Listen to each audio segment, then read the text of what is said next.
Ladies and gentlemen, welcome to another fantastic episode of The Left Wing. I am TJ Whitehead, powers taken, not given. Joined as always by John Cooper of Counterpoint Politics and returning guest Serafina. How are you doing today, my friend?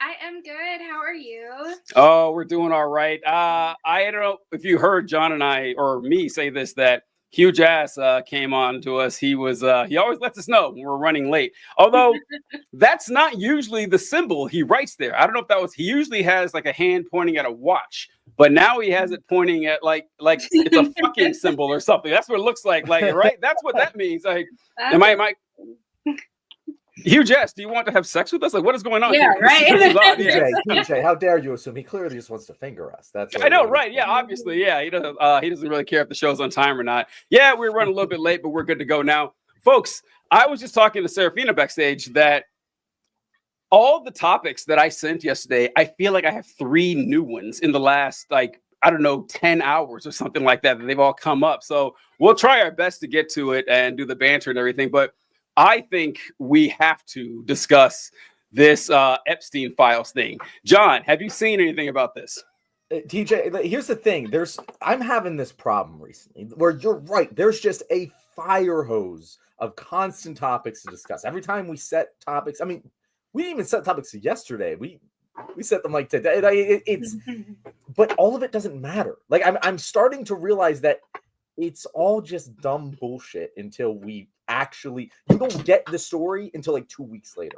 Yeah. And by then we've moved on. But like the Epstein thing, it's like, yeah, he gave files to a bunch of influencers, which is clearly what one would do if they were releasing sensitive information about the biggest pedophile ring, known to this country, besides the Catholic Church.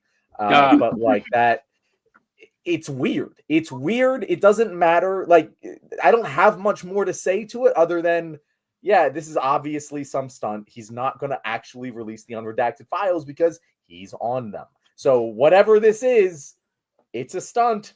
They already rickrolled us officially on U.S. government communications channels. So I don't expect much from this. Serafina, what do you think? Honestly, I haven't really been keeping up with it. There's not really been a lot that I've been, because just when it comes to like stuff with kids, after I'm like, nah, I can't deal. I can't, because I'm like, that just freaks me out way too much. And so when I heard about like the island and all that shit, I kind of tuned out of everything that included his name. Yeah.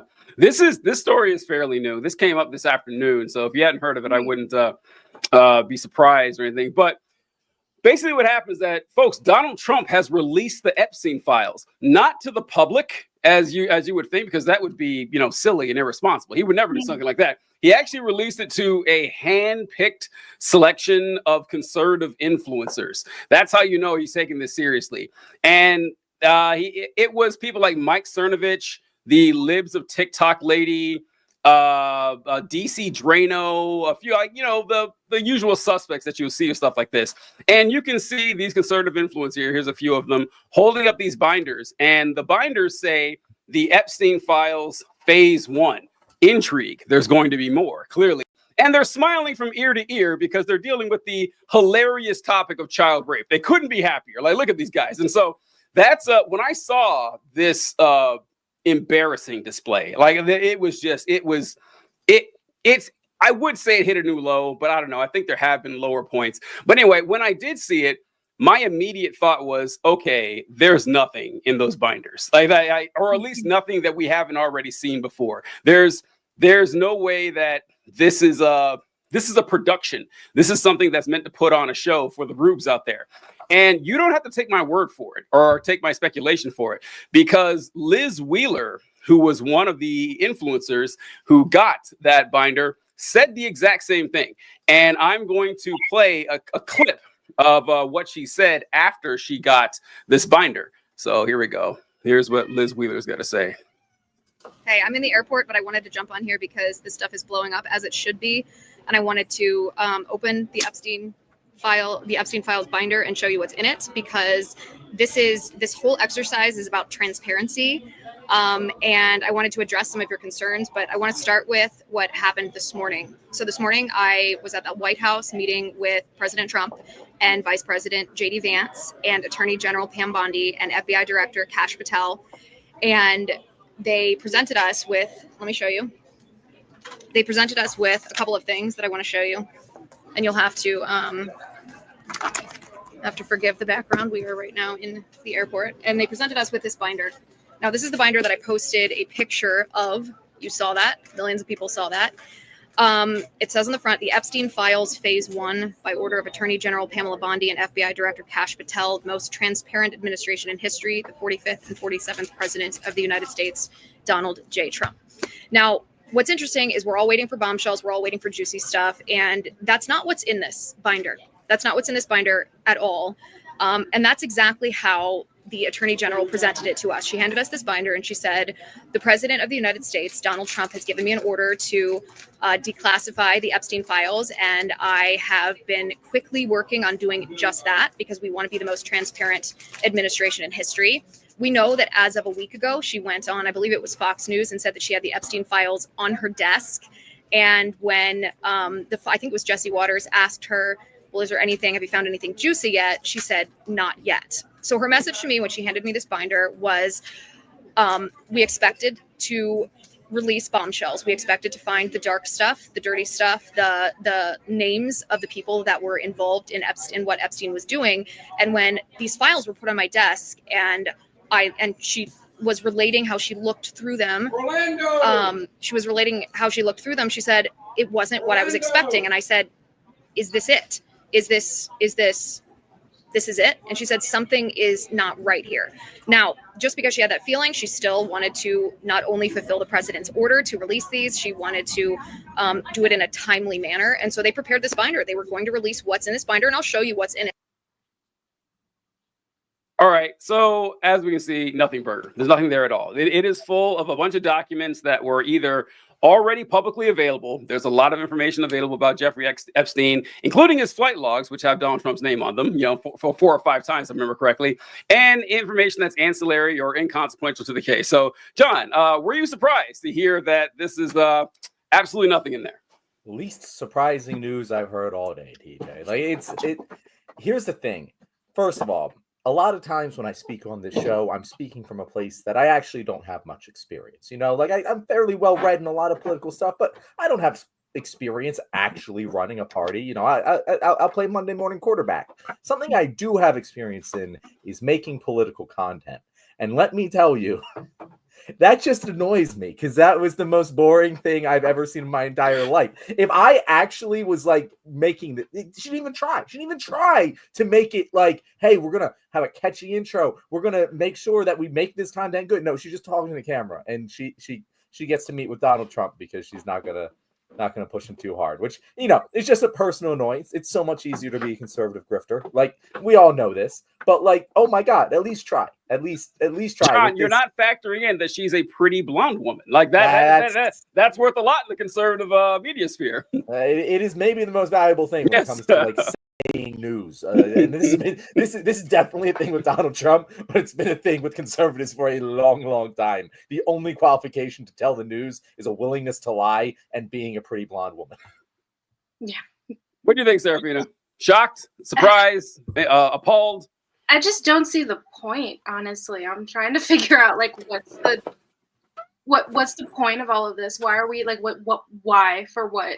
I don't know. I guess I'm not too I'm pretty I dive into politics pretty often if I can, but I'm not too vested into it, and so maybe I just don't understand, but I'm what's the point to doing this? I don't understand what was the reason. Serafina, it's funny you say that because there was someone else who produces content, who dives into politics occasionally, but maybe not necessarily the main draw of his content. And unlike you, who's on the right side of the aisle, one Dave Portnoy. And if anyone who doesn't know who Dave Portnoy is, He is the founder and creator of Barstool Sports. And if you don't know what that is, congrats on never going to a frat party. But the what he tweeted today was very interesting. I thought it was a little bit of a crack because he said, if I'm going to be fair, these questions need to be asked today. Why is the release of the Epstein list always a shit show? What's the point of booting out illegals and criminals while somehow becoming a safe haven for the Tate brothers? Why is crypto in the toilet if Trump is crypto king? How far does Tesla stock have to crash before Elon goes back to work? It's beginning to crack. The veil of cognitive dissonance can only be stretched so thin. And the rate at which they are shooting this bullshit out without any real strategy to it, it's going to start cracking the foundations. And I do fear that when that happens, the response is going to be in the form of violence. But I also think that this organization is incompetent and that they really don't know what we're doing any more than we know what they're doing. Like, I genuinely think the reason you're confused is because they're confused. And they're all just trying to capture headlines as constantly as possible and keep Big Daddy Trump happy. TJ, do you think I'm being a little too optimistic that we're starting to see cracks here? No, I've seen a few myself. And to answer Serafina's question in the beginning of like, what is this for? So, unfortunately, Serafina, you haven't run into this with political content with people on the far right.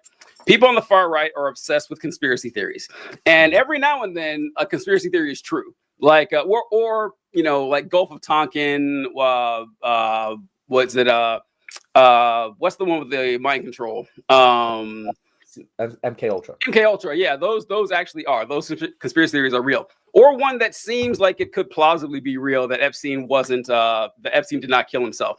And they become obsessed with this. And of course, they've been fed this nonsense that everyone they disagree with is a pedophile. We've all been called a pedophile at some point just for having a left-wing view or saying that trans people deserve to be treated with love, kindness, and respect, and not, you know, visceral hatred and suspicion. Like, just saying that will get you accused of being a child predator.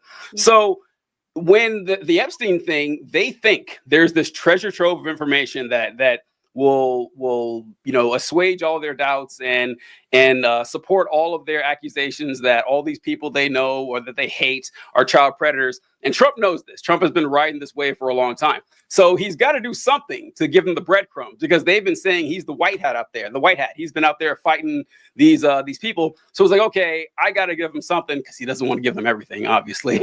I mean, he's just not going to do it. So he's hoping that this show, which is why he did the phase 1 thing. These are articles they already have. This is information they have. They have the flight logs. They have the court records. It has been years. It has been years since this happened. So any due diligence that you would need to take to redact the names of the victims and such, okay, that makes sense. Already been done. It's already happened. So releasing it to the public would be what you did if you had nothing to hide, or if you actually wanted it done. He doesn't want it done. He wants to continue this show. He wants this pageantry and stagecraft to continue for months and months on end until people stop asking. Oh my God. You want to read this, or should I, John? I will read it since he kind of addressed me. So Mark, our favorite conservative listener, said, did you kids not see the letter that Bondi sent to Patel about the New York FBI holding out? There are more files out there. John wanted files released, and they're releasing them, and he's not happy. Tough crowd. Mark, I hate to break it to you, but Lucy ain't going to hold that football. You're going to kick it. You're going to miss. You're going to swing. You're going to land on your ass. There's no way we ever see the full complete list of unredacted Epstein files with his entire client list on it. There's no way. It's not going to happen. And you know what? If it does happen, I will be very happy. I will happily sit here and say I was wrong. But it's not going to happen, because I'm pretty darn sure Donald Trump is on the list. But even if he isn't, I'm 1,000% sure some of his buddies are. And there's no way he's causing that much. Why wouldn't he have done it? The FBI, the local FBI agent holding out? This is the problem. This is why the cracks are forming, because the entire MAGA campaign, the entire political ideology is about opposition.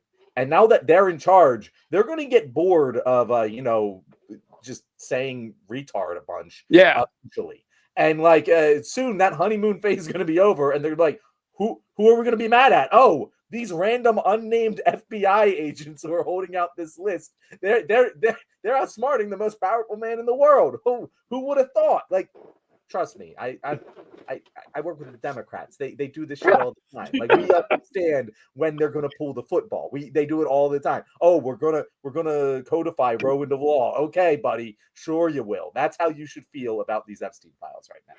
Mark, I have to ask you. I didn't see this letter that Bondi sent to Kash Patel, but it said, "Hey, the New York FBI is holding out." What are you talking? What does that even mean? Like, someone tell me who's in charge of the FBI in New York? The state of New York or the Federal Bureau of Investigation? Well, who actually has authority there? They can't hold out. I guess the other could have been asking, "Hey, crack down on your guys. They're not playing ball." But who would be stopping them? You know what? Fine. Also, TJ, I just have to point this out. If that were the case, if you know that they're holding out, why would you release this binder to these influencers without all the information? Like, why would you not just wait until you had all of the information? This is like week 3.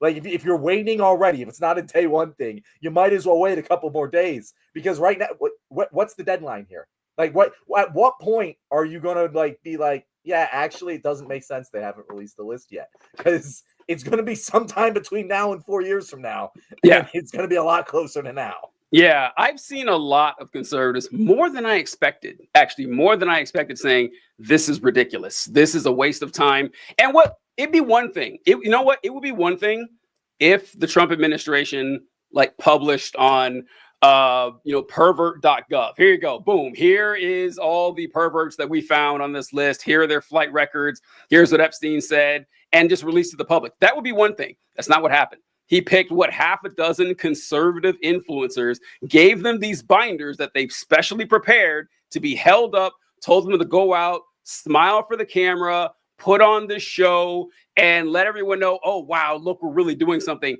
That is offensive. That if people who actually take this seriously, if you were a conservative, you should be embarrassed. Like, Donald Trump if you were a victim. Or like Donald Trump is publicly insulting your intelligence to a greater degree than usual, and just like, oh wow, it's part 1. Stay tuned, to be continued. This is a fucking joke. And once again, they did not show up dressed up like that and smiling and cheesing for the camera, holding those binders on accident. This is a fucking show. And you're right, John. This is a serious topic. A lot of conservatives. I was kind of surprised to see the actual self-reflection here. I said, why are you guys smiling? What is so funny about this? Go ahead, Serafina. Yeah, it's just, I'm with you with the whole part 1 stay tuned thing. It feels like they're screaming for attention. Like look at me, look at this thing that we're doing, look at this thing. It makes me feel like they're trying to distract us from something, but I feel like at the same time they're not that smart. And so they're not, I feel like they're just doing shit to, maybe they're distracting us from the fact that they don't really have a plan and they don't really know what they're doing. And they're kind of just like, let's just throw some shit out here. Let's just throw some stuff out here to get people to be up and rise or whatever. But it's like, I don't know. I mean, I see stuff like this and literally all I can think of is this is why other countries laugh at us. Like, this is the shit that we're putting out. These are the things that we're doing. Like, it's just, it's insane. And like you said, what about the victims? What about the people who've actually been affected by this for real? It feels like a show. It feels like I'm watching a circus show or something crazy. And it's like, these are the people who are supposed to be our leaders. We're supposed to be the ones who are over everything and all of this. And it just feels so stupid. I feel like I'm not, is this real life right now? I feel like I'm not on planet Earth, or I'm not in, I don't even know. It's just such an out of body experience. What the fuck is even going on right now? I don't even know. I'm sitting here and I'm just like, what is this? People are struggling out here, genuinely struggling. And this is the thing that they're like, oh, let's put on a big show and do this, that, and the third. And this is only part 1. We got part 2 and part 3 coming out and all of that. And it's just Yeah. We got real issues. We got real issues to tackle. Like, what the fuck even is this? You are describing the problem with right-wing populism, because the populism is generally good. It's not always good. There's times when it leads us astray, don't get me wrong, but like, it's generally good. The problem with right-wing populism is that they're wrong. Is that the things that they think will improve their lives are wrong.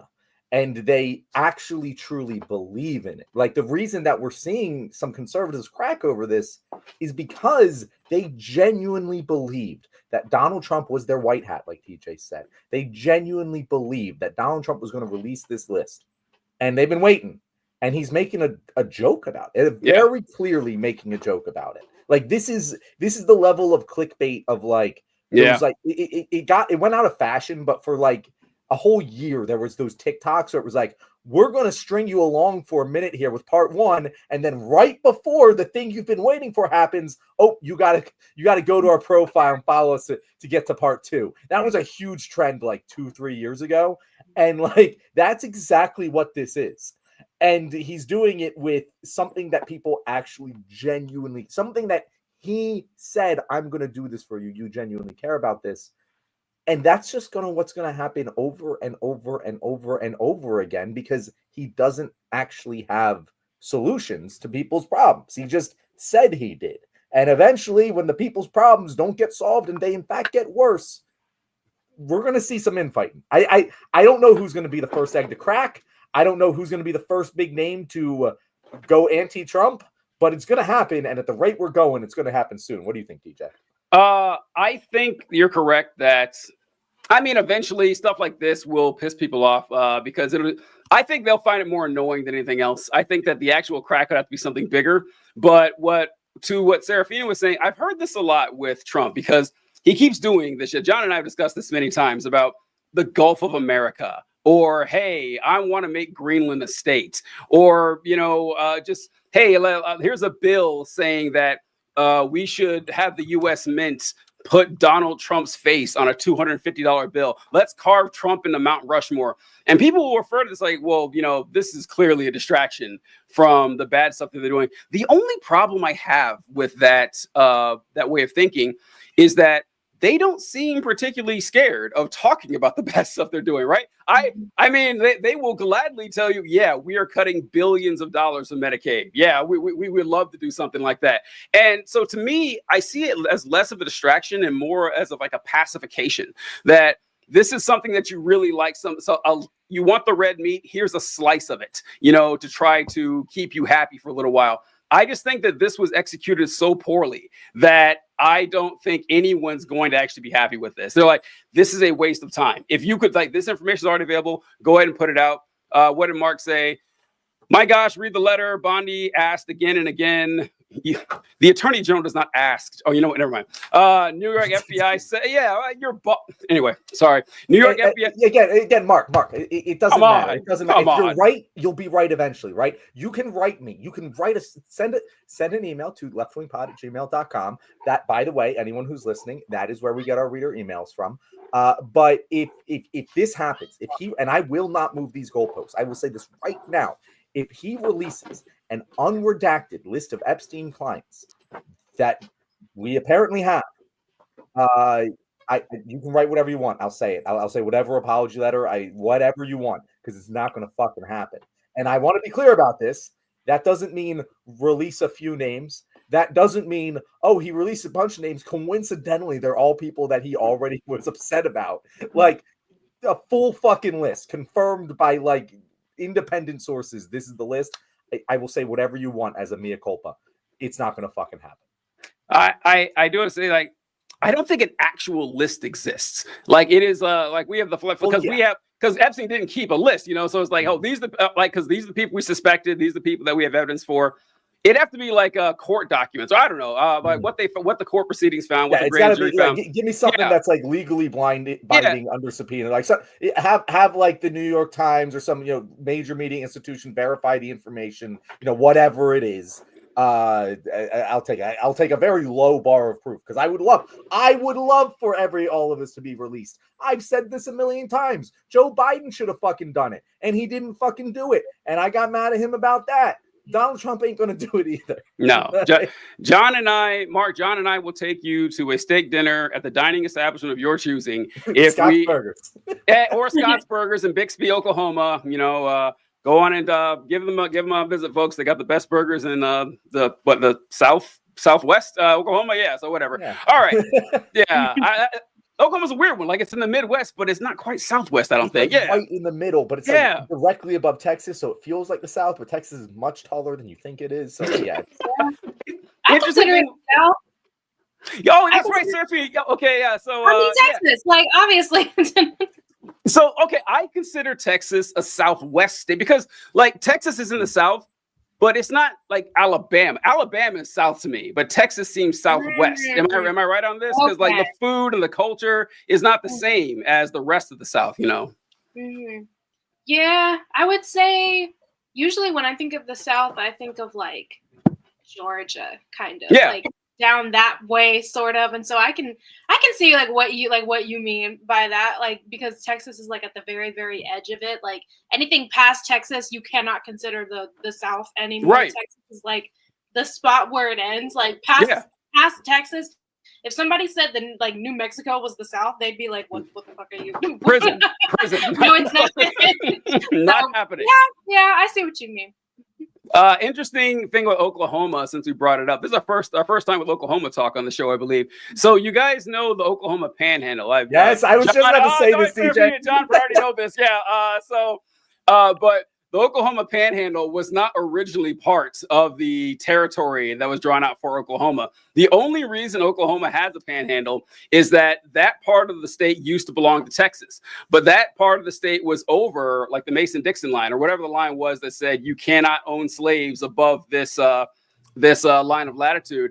And so when Texas was admitted to the Union, they said, okay, well, since your part of the state goes over this line, you have to be a free state now. And Texas said, how about we give up the land? They said, all right, sure. So Texas would rather lose part of their land and cede it to Oklahoma than, be a free state. So there you go. Lone Star State.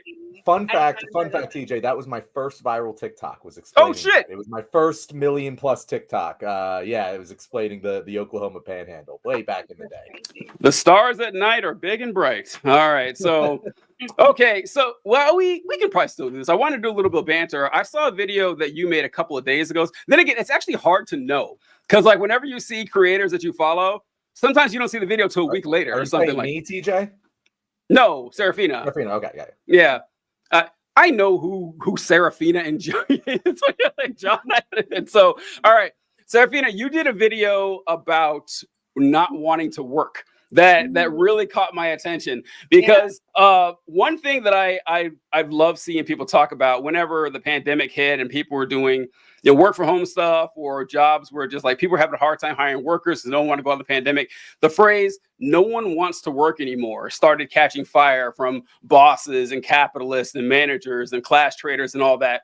And what I have loved to see since that happened was people not defending. It's like, you're right, I don't want to work. You're right. It's like, no, I don't. Like, why would I? Why would I want to get up and go and slave away for someone else for hours on end and a job that I do not want to do? The only reason I'm here is because I need to do this to survive.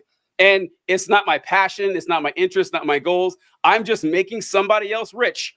And yeah, I'm sorry. I'm not going to pretend I like to do that. I really appreciated that, Serafina. Yeah. I think I just feel like people have gotten to the point to where they're like, okay, this is just what we do. And it's like, this is not just what we do. This is just some shit that we've been doing because the people before us did it and the people before them did it. And they just kept being like, yep, we all have to work. We all have to do this thing. We all have to subscribe to this thing that we've created in this society. And it's like, I don't want this. I don't want to do this. I shouldn't have to do this in order to be able to like survive, in order to be able to like have a place to live and shit. I shouldn't have to get up every day and waste like precious moments of my time slaving away at this corporation that doesn't give a fuck about me. I will always think about the woman who like died at her desk at Wells Fargo and they didn't notice that she was dead for like 4 days. I'm like, they don't give a fuck about you.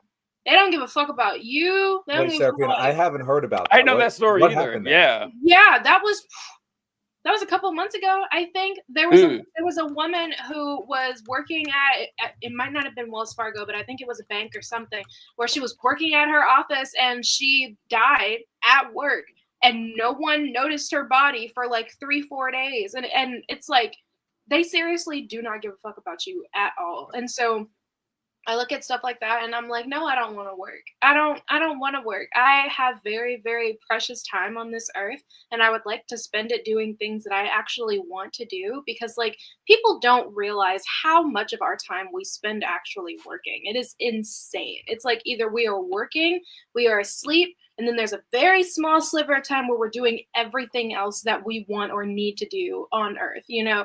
And so it's just like, I don't want to. I don't want to. I wish that I didn't have to. I wish that I had a situation where I could just live the life that I want to live, never had to step foot in somebody else's job ever again. And that would just be my life. And I would do that. I'd do that in a heartbeat. So no, but boomers out there that are talking shit saying, oh, these don't want to work. No, bitch, I don't want to fucking work. I do not want to fucking work at all, in fact. So what Seraphina said, I just looked it up. It's 100% true. A woman clocked. It was in September 2024. A woman clocked into work at Wells Fargo Friday morning. They found her dead in her cubicle 4 days later. So like it was just like, oh, they found her like 2 days. Oh, it was a weekend. No one was in the office. No, they went through the whole day of work on Friday because she would have left on Friday if she hadn't died on Friday. Yep. And so she died. She's there the whole weekend. She was there on Monday. That's 3 days later. The fourth day, Tuesday, is when they found her at 4:55 p.m., the end of the workday on Tuesday. Yeah. How did no one smell her? Like I don't know how long it takes for corpses to smell, but Jesus Christ, that is like you. If I was playing like a video game about like some like a dystopian future, like a cyberpunk future where the capitalists don't care about the works at all, and like that was a little like note that I found in the game, I'd be like, oh, that's a neat little piece of dystopian world building. Nope, that's a real article from 2024. Look, rest in peace to this poor lady here, especially since she must have had a great job, because can you imagine having a job where you died and no one noticed that you weren't there for days? I mean, that would be amazing. I would love that fucking job. I gotta like find out what she died in September. It might still be open. I gotta go check this position. I don't care what it is, man. If I can just disappear like that, that'd be awesome. Like, once again, all due respect to this poor woman. No, her family's not watching or anything. It was 60, by the way. So like, still like, you're in that age where it's like, okay, you died. He's getting up there. Yeah. Yeah, like it's still a little sad. You died a little early. But... All right, I'm a lot closer to 60 than you guys are, so I don't appreciate that. Just saying that's not I'm not quite. Oh, sure, yeah, that's a million years off or something like that. So I do want to say, when I was in the Army, I remember one of the guys in my unit was talking about some extra duty that the Army had. And so, oh yeah, we need someone to volunteer for this. And I was saying, oh yeah, I can volunteer. He's like, nah, don't do that. They have them make you do it. Don't volunteer for the extra work and everything. I was like, oh, I don't know. You know what? He said, listen, TJ, when you die, your family, friends, and loved ones are the ones who are going to show up for your funeral. The Army is going to send a CD to play taps. And I will never forget that. Like, I'll never forget. It's like, oh yeah. It's like, they don't really care. Like they don't. Like your job is going to get what they want out of you, extract as much as possible. And, if something happens to you and it affects them in some way, then they'll worry about it. But, not until then. And with work, there are two things about work that have been in my mind for years now. Another one is when someone asked me, imagine if someone walked up to you and said, hey, here's a $20 bill. You can take the $20 bill, but you will die an hour earlier. Would you take the $20 bill? Maybe. You'd think about it though. It's like, and after a while, you're like, okay, I'm not taking $100,000 from you. But that's what you're doing with work. That's exactly what you're doing with work. You are losing time, something you cannot get back. Once it's gone, it is gone forever, and you're exchanging it for this imaginary concept called money that we create to keep the society going. And And also how we're going to have to start changing how we view work with the rise of automation. This is something that we're going to have to deal with sooner rather than later. That eventually, I mean, Elon Musk is going to get us there clearly, but eventually we're going to have autonomous driving. Like, it's going to happen. If not in our lifetime, then definitely the next. That's going to take away, I think, 30% of all the jobs in the market right now. Machines are going to get better at doing literally everything, including making machines. There will not be enough jobs for everyone. And what are we going to do then? What are we going to do? Like people, because what we're doing now is we're going to keep the system where if you don't work, you don't have a job, you don't have some way to be exploited by a capitalist, you starve to death. And you're going to look at, like in the very near future, a world where there's like 4 trillionaires and a few billion slaves that's where we're heading to. And I don't think enough people are really focusing on that right now, because like they're pushing it off like it's this foreign, far off concept. It's like, no, this is going to happen. Like, what do you think, Seraphina? Yeah, honestly, and that has been like an obscure thought that I've been having in my head for a long time that I haven't ever said out loud, because I've been like, that sounds fucking crazy. But honestly, it doesn't really. I've had this thought in the back of my head, or more of like an image of all of us working as slaves together. Like, you know, that one scene at the end of the SpongeBob movie where they're all like, all hail Plankton and doing all of that crazy shit. I'm imagining us like that, but I'm imagining the billionaires and all of them like next to us and shit, like Elon Musk over there doing the stuff and all of that. And I'm like, it's going to get to the point to where even them, the ones who think that they're the highest, the ones that think that they can't be topped, are going to be just as low as the rest of us. And I feel like that's like the point that it's going to get to at some point. And I had that thought and I was like, that sounds fucking insane. And I'm like, well, is it though? Is it really that crazy that they can really get to a point to where it gets so bad that even the billionaires, even the people who are supposed to be like on top, are down here with the rest of us working? And it's like, I don't know. I feel like I could see it happening sometime soon. It's not all that. So here's the thing. I will push back on the idea that TJ stated that there's not going to be any jobs anymore, because I don't necessarily agree with that. You know, the human history is littered with massive technological innovations that have rendered the vast majority of jobs humans are doing useless, and then we still have jobs, right? And I think that what is going to change is our relationship to work. Kind of what we were talking about earlier there, Seraphina, right? Where you're like, I don't want to do this. I'm doing this to put food on. I'm doing this to pay rent. This is not my drive. This is not my raison d'etre, right? It is just money to me. What's going to change is that relationship, because eventually there's going to be enough automation where it's like, shit, we don't need to work to survive. Like, again, some leftists will argue that we're already there. That's not fucking true. But we are going to be at a point within the next couple of generations, at most, where, simply put, humans do not need to do the level of labor we currently do to keep on existing and progressing, right? And that is the point where it's like, okay, how much should we be working? How much should we be working to be able to live a standard lifestyle? How much should we be working in order to live an above average lifestyle? Like, what does it actually take? And I think that what we are all going to eventually settle on, it might take some bloody bits, hopefully not. But like, you know, again, history is shaped by those bloody bits too. But like, we're gonna settle on a participatory economy where you're not just doing a job to put food on the table. You're doing the job because you want to do it. Whatever it is, you are contributing to society. Your basic needs are met. So you don't have to go out and do the job. You don't have to provide value for the shareholders, right? Instead, you are a shareholder in whatever the fuck you're doing. Whatever you're doing provides you value back, not just your wages, but you get a cut of whatever it is, because everyone who's doing the work at this company, they don't have to. So why the fuck would they be doing the work if they're not getting a cut of it? And that's the switch that I hope we get to with as little blood as possible in as little time as possible. And if it sounds like what I just described was socialism, no, it's not, because most people won't go along with that. We're going to call it something else. We're going to call it a worker democracy.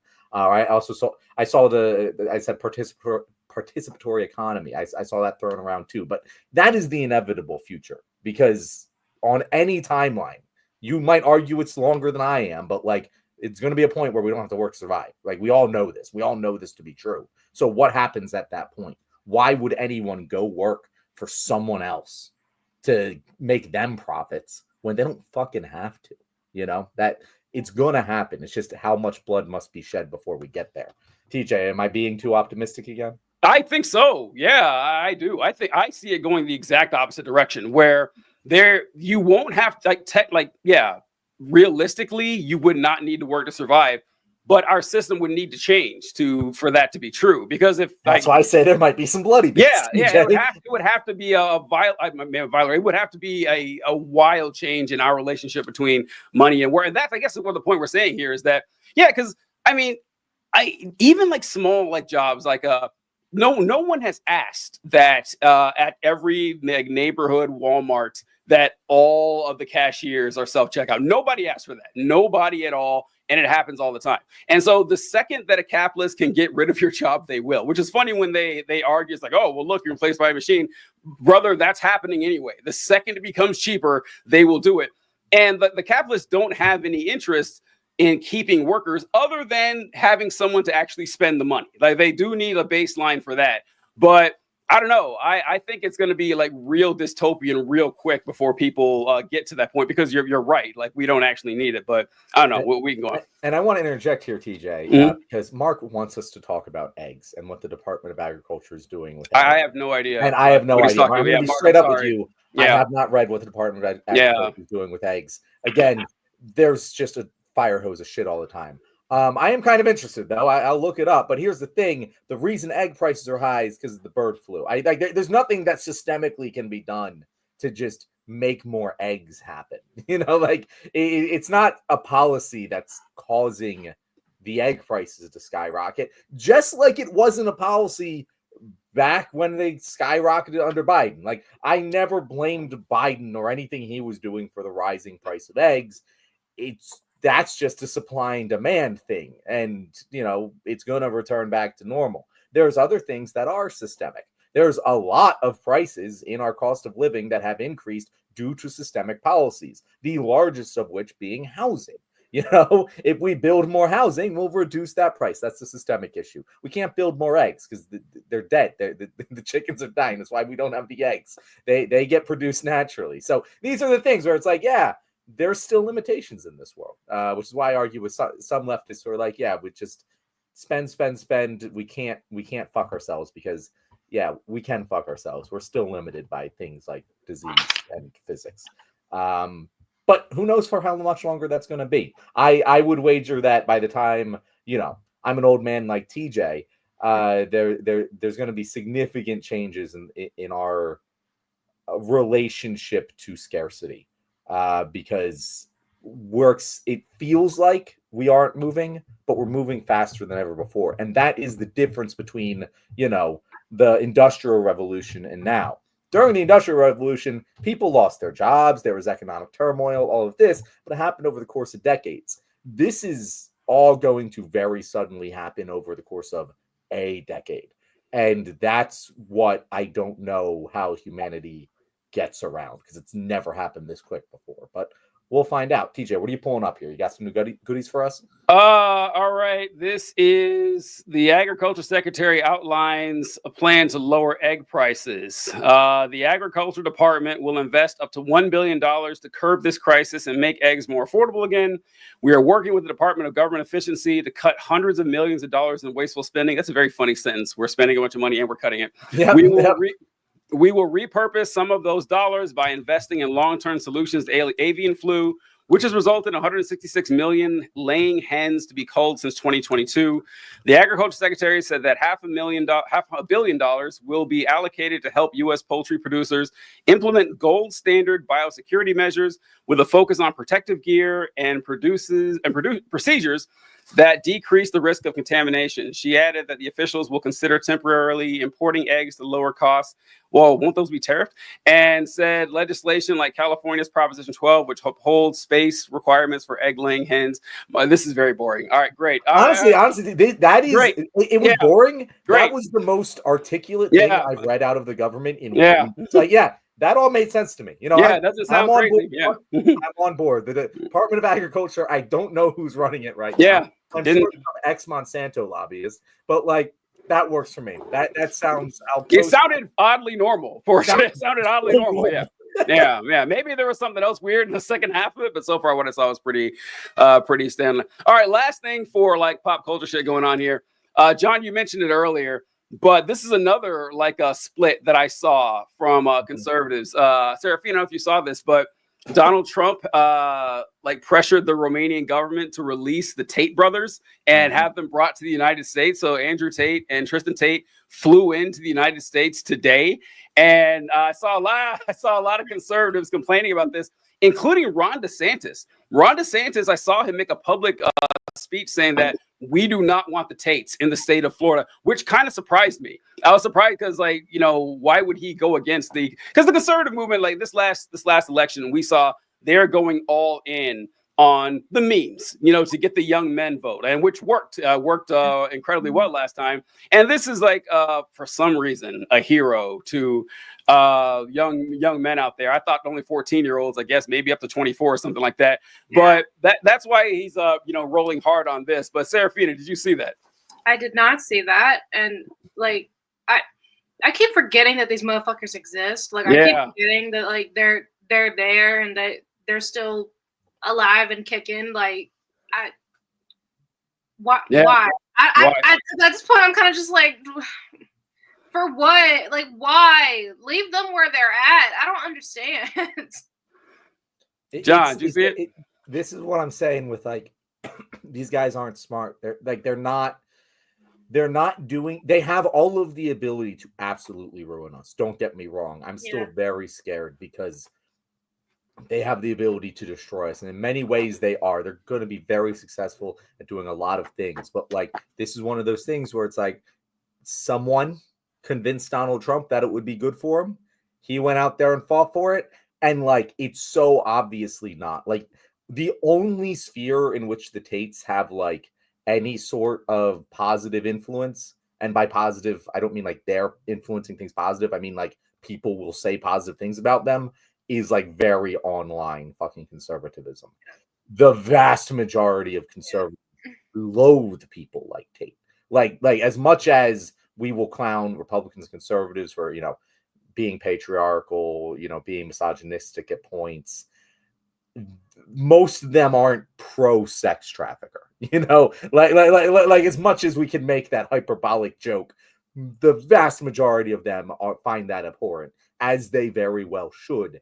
And so to just be especially, and I know that like hypocrisy doesn't matter to these people, but like when you run on, hey, these fucking foreigners are coming here and committing crimes and raping our women,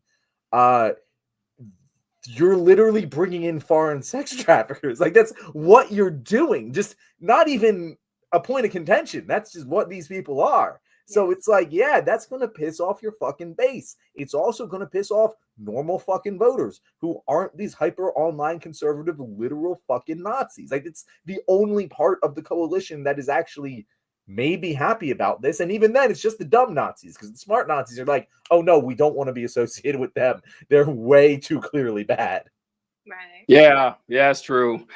Okay, speaking of Nazis, let's go with Elon Musk. Let's talk about our shadow president, Mr. Elon Musk. Elon Musk has I am sick and tired of seeing his stupid ass face in every official government statement every time. And look, not like I'm happy to see Donald Trump, but seeing Elon Musk, like, you know, hanging around him all the time and meeting with foreign leaders. And I really reached like my absolute top level annoyance when I saw him at that cabinet meeting. And I'm not going to be this person here of like, oh, the standards and decorum of this great nation. Or I'm not saying that, but it's like, what is he doing there? Why the hell is Elon Musk standing up, the only one standing up, and he's addressing the president of the United States and the head of all the departments, the secretaries of all the departments of the government, and granting and talking about his vision, how, oh, well, when I first got in there, I accidentally fired the team that was researching Ebola. Haha, my bad. Isn't that funny, folks?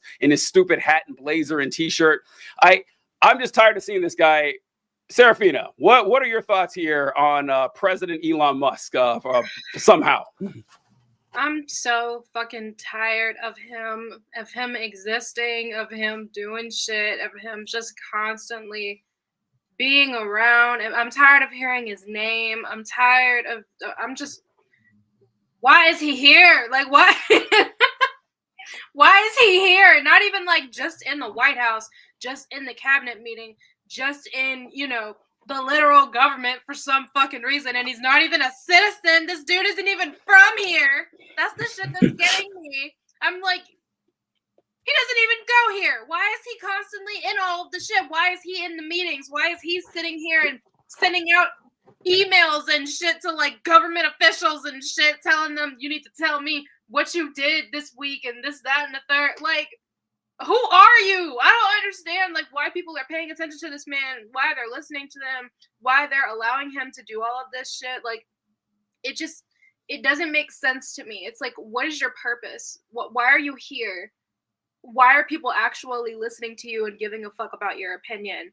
And you have like the authority to do all of these things. You have like all of this control over all of this stuff. Like when I heard about him and Doge, I think that's how you how they got into the treasury and all of that, and I was like,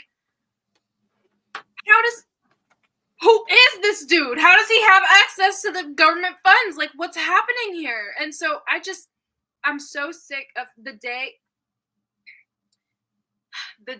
that I turn on the news and hear that he has been. Wait a minute. Hold on. What are you?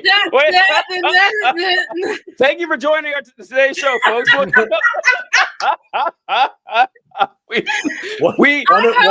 One of his 18,000 IVF children decided to go on a vision quest. Holy shit. We hope President Elon Musk lives a long and healthy and happy, well, not happy, but life where we're not. We hope he is not in danger in any way. So before Serafina gets the show banned from YouTube, John, what are your thoughts on Elon Musk? So I've been coming around on Elon Musk, guys. Oh boy, coming around a little bit. Oh boy, here we go. Here we go. Let me do the thing where I say something absurd and then back into a fairly reasonable statement. So it's called the hook, folks. It's called the hook. So I do worry about Elon because I think that he is more competent than Trump and also more evil. I've said this about Trump many times.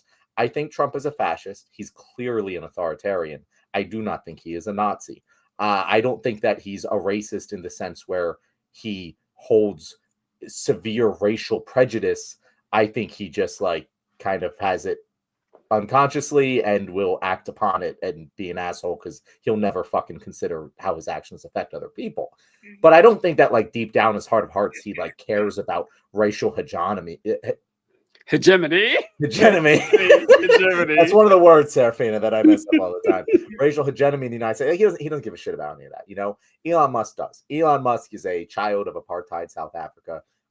Like literally a child of apartheid South Africa and a child of Afrikaners in apartheid South Africa.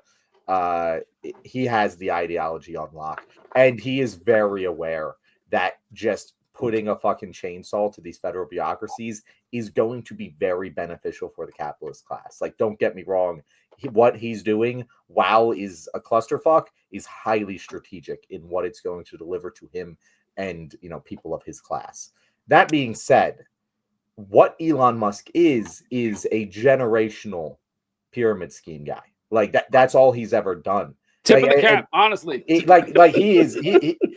makes Bernie Madoff look like a simpleton compared to what he's been able to pull off, because he started with PayPal and then he was able to buy and sell that. Then he bought a couple other things, and then Tesla became just his biggest pot that he ever had. And he just kept pumping that thing and pumping that thing and pumping that thing. It's actually very funny. His only actual profitable business that's been extremely successful is SpaceX, which is basically entirely. I'm about to say, does that even count? How does SpaceX even count? Like all of it. He doesn't. He's not involved in SpaceX. They've literally said we do our best possible. No. I mean, the revenue is like all from the government, though. The revenue is all yeah. from the government. Mm-hmm. Yeah, it's just he privatized NASA. Essentially, and that's what he's doing here. He's trying to make government so bad that he can now privatize other sectors that the public was doing perfectly good before. That's his entire goal here. But he also has the very scary racial superiority shit. He's definitely a fucking Nazi, is what I'm saying. However, all pyramid schemes come to an end. They cannot continue in perpetuity by design. The house of cards is going to crumble. And I'll give it to the man. Thought it would have crumbled already. Yeah. He made a big bet on Donald Trump, and it paid off spectacularly for him. Good, as you said, hats off to you. But that didn't fix the fucking underlying issues of the pyramid. Yeah, the pyramid's still going to fall. And the more he attaches himself to Donald Trump and the Republicans, the larger the debris field is going to be when that house of cards falls. And honestly, just keep giving them rope to hang, because Elon Musk is going to explode at some point. It's not sustainable. Yeah. It's funny that Elon Musk is always in there talking about how, look at all this wasteful government spending. Look at all this money going to these people that don't deserve it. When the only reason he's anywhere is because of government spending. Like Tesla was heavily subsidized. SpaceX is the biggest welfare program I've ever seen. Like, I think Elon Musk, they made like $8 billion last year, and like 5 or 6 of it was straight from the government. Like, it couldn't exist without it. And honestly, like most of Elon Musk, like his high concept ideas, like the Hyperloop, which was like when he sold it, it was going to be this incredibly efficient mass transit system that could get you from city to city, like a bullet train. And it ended up being a tunnel in the ground that one car could drive through, just so we could hold off people putting in actual mass transit. Or this idea that we need to put human beings on Mars. We need to find some way to terraform the Martian surface in case Earth becomes uninhabitable, which doesn't make sense, because if we had terraforming technology, we just use it here. Why would we take it to Mars if we needed to do it? It'd be way easier to fix this planet than to live on one we have evolved no mechanisms to survive on. And now this biggest one with SpaceX here is that the plan, it falls apart too, because SpaceX, like, he wants to sell private space travel, something that there's no demand for, right? Or no demand or even ability or capability for it. So like, your only customers are going to be billionaires, like 100 billionaires, or governments that already have their own space programs. Why would they want to get involved with Elon Musk here? I don't know. Like, it's definitely going to fall apart one day. Now, that would be concerning enough, but that is just, he's a great gambler. He's a really good gambler. Like, he picks the right horses, and so I got him credit for that.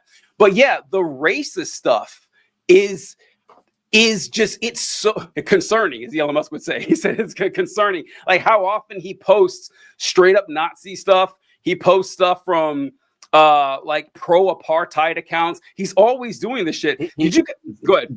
ADF in Germany, like and literal the Nazi salute. Party, it's just like, okay, folks, like, what are we doing here? Like, if you can pretend Elon Musk is not a Nazi, lie to yourself all you want, but don't lie to me. All right, just do me a favor and give me that respect there. And like Musk's whole plan here was like, did you guys notice? Like, I didn't know this until last week with his kids, that he has 13 kids. By the way, 13 kids, I think 5 different women. He's only had sex with 2 of them. That this is for the red pill guys out there. You guys find it odd that there are no women thirsting over Elon Musk, right? None. Like, red pillars love to say, oh, what you need is a lot of money and a lot of power, and the panties will drop for you right away. It's like, Elon Musk, I've never heard a woman say, whoa, man, that guy gets me all hot. But it doesn't happen because he's a creepy weirdo. Like, all the money, all the power in the world won't make you fuckable, it won't make you funny, and it won't give you friends. Elon Musk It might get you laid. It won't get you lusted. You can pay for it, sure, but like Elon Musk is like Homelander. He desires to be loved so much and wants to be accepted. And yeah, people will tolerate you because you're their boss, or you have a ton of money, or you have authority over them. But they don't got to respect and love you. So like Elon Musk, like exerting his power over the nation like that every single day, it's gross. But what I was going to say like 5 minutes ago, I didn't get to, his 13 kids, they were all born boys. He has one girl. It's a trans girl. But yeah, all his kids and all the kids are IDF, like 75% of them, which means he's doing this on purpose, which means he's picking to have boys on purpose. There's no way that's an accident. Weird dude. That's all I'm saying. Weird fucking dude, Elon Musk. It feels like an infection or an infestation. That's what it feels like. It feels like he's trying to like implant a bunch of like mini hymns, and so like when he goes, there's still a bunch of people after him to like pick up after him and all of this. Like I feel like I didn't know that he had. I knew that I don't keep up with this man. I don't like to even acknowledge the fact that he fucking exists. Yeah. But I didn't know he had kids like that. And then I saw like the one kid that was in the White House, like talking shit to Trump, which I thought was hilarious. Funny. That was funny. Yeah. Thought that was funny. But I think it's very, very odd when men specifically are like out there trying to have a bunch of kids, trying to have like big ass families, and I'm like, I don't know what you're up to, but it can't be good. None of it's good. I don't know what you've got going on, but whatever reason that you have in your head that's making you be like, yeah, I want 15 children. I want 15 of them. Whatever's going on in your head ain't good.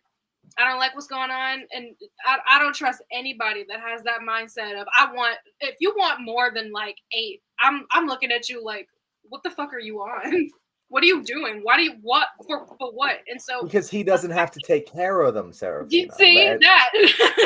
he wants to have them as insurance policies. They're not actual children to him. And I see people like clutch their pearls about like how you're bringing his kids into this. First of all, he brings his kids into this. Yes, Second of all, true. His adult kids fucking hate him because he's not a real dad. Third of all, fuck you. Like you can clearly see that he is neglectful of these children. Like it's the most obvious thing. You can't have 13 kids, be CEO of 3 companies, be a major fucking cabinet member of the presidency, and like say that you're providing them with a good childhood and like you actually care about them. You have to pick. Maybe you can pick more than one of those things, but you can't pick. And also tweet 300 That's times his real per day. job. That's like you can't do all of these things and say you care about your kids. You don't. You care about these other things more. Can we just be honest about that? Boy, oh boy, do I have a lot to say here. Did you see the video of him leaving the kid behind? Yeah, I saw that. We leave the plane just walking, of course, And so Kenneth wrote, it's ego. Those types of men are desperate to continue the generation by forcing innocent sentience into the world. Yeah, like that.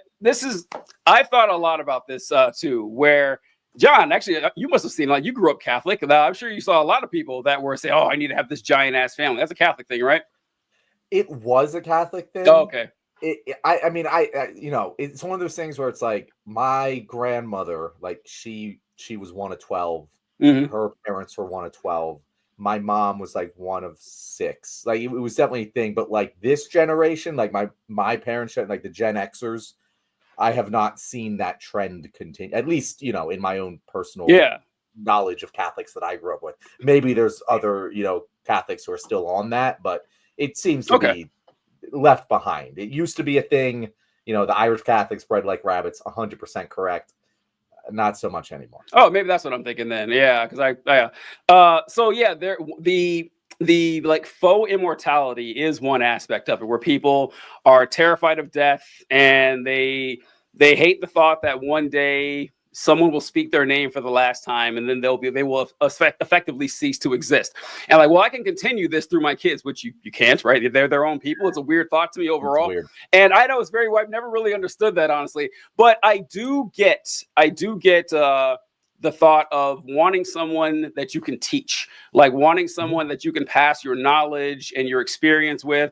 And like the the easiest way you can do that is by actually raising that person. And then people start to get this idea that the kid should be them, and that fucks them up too.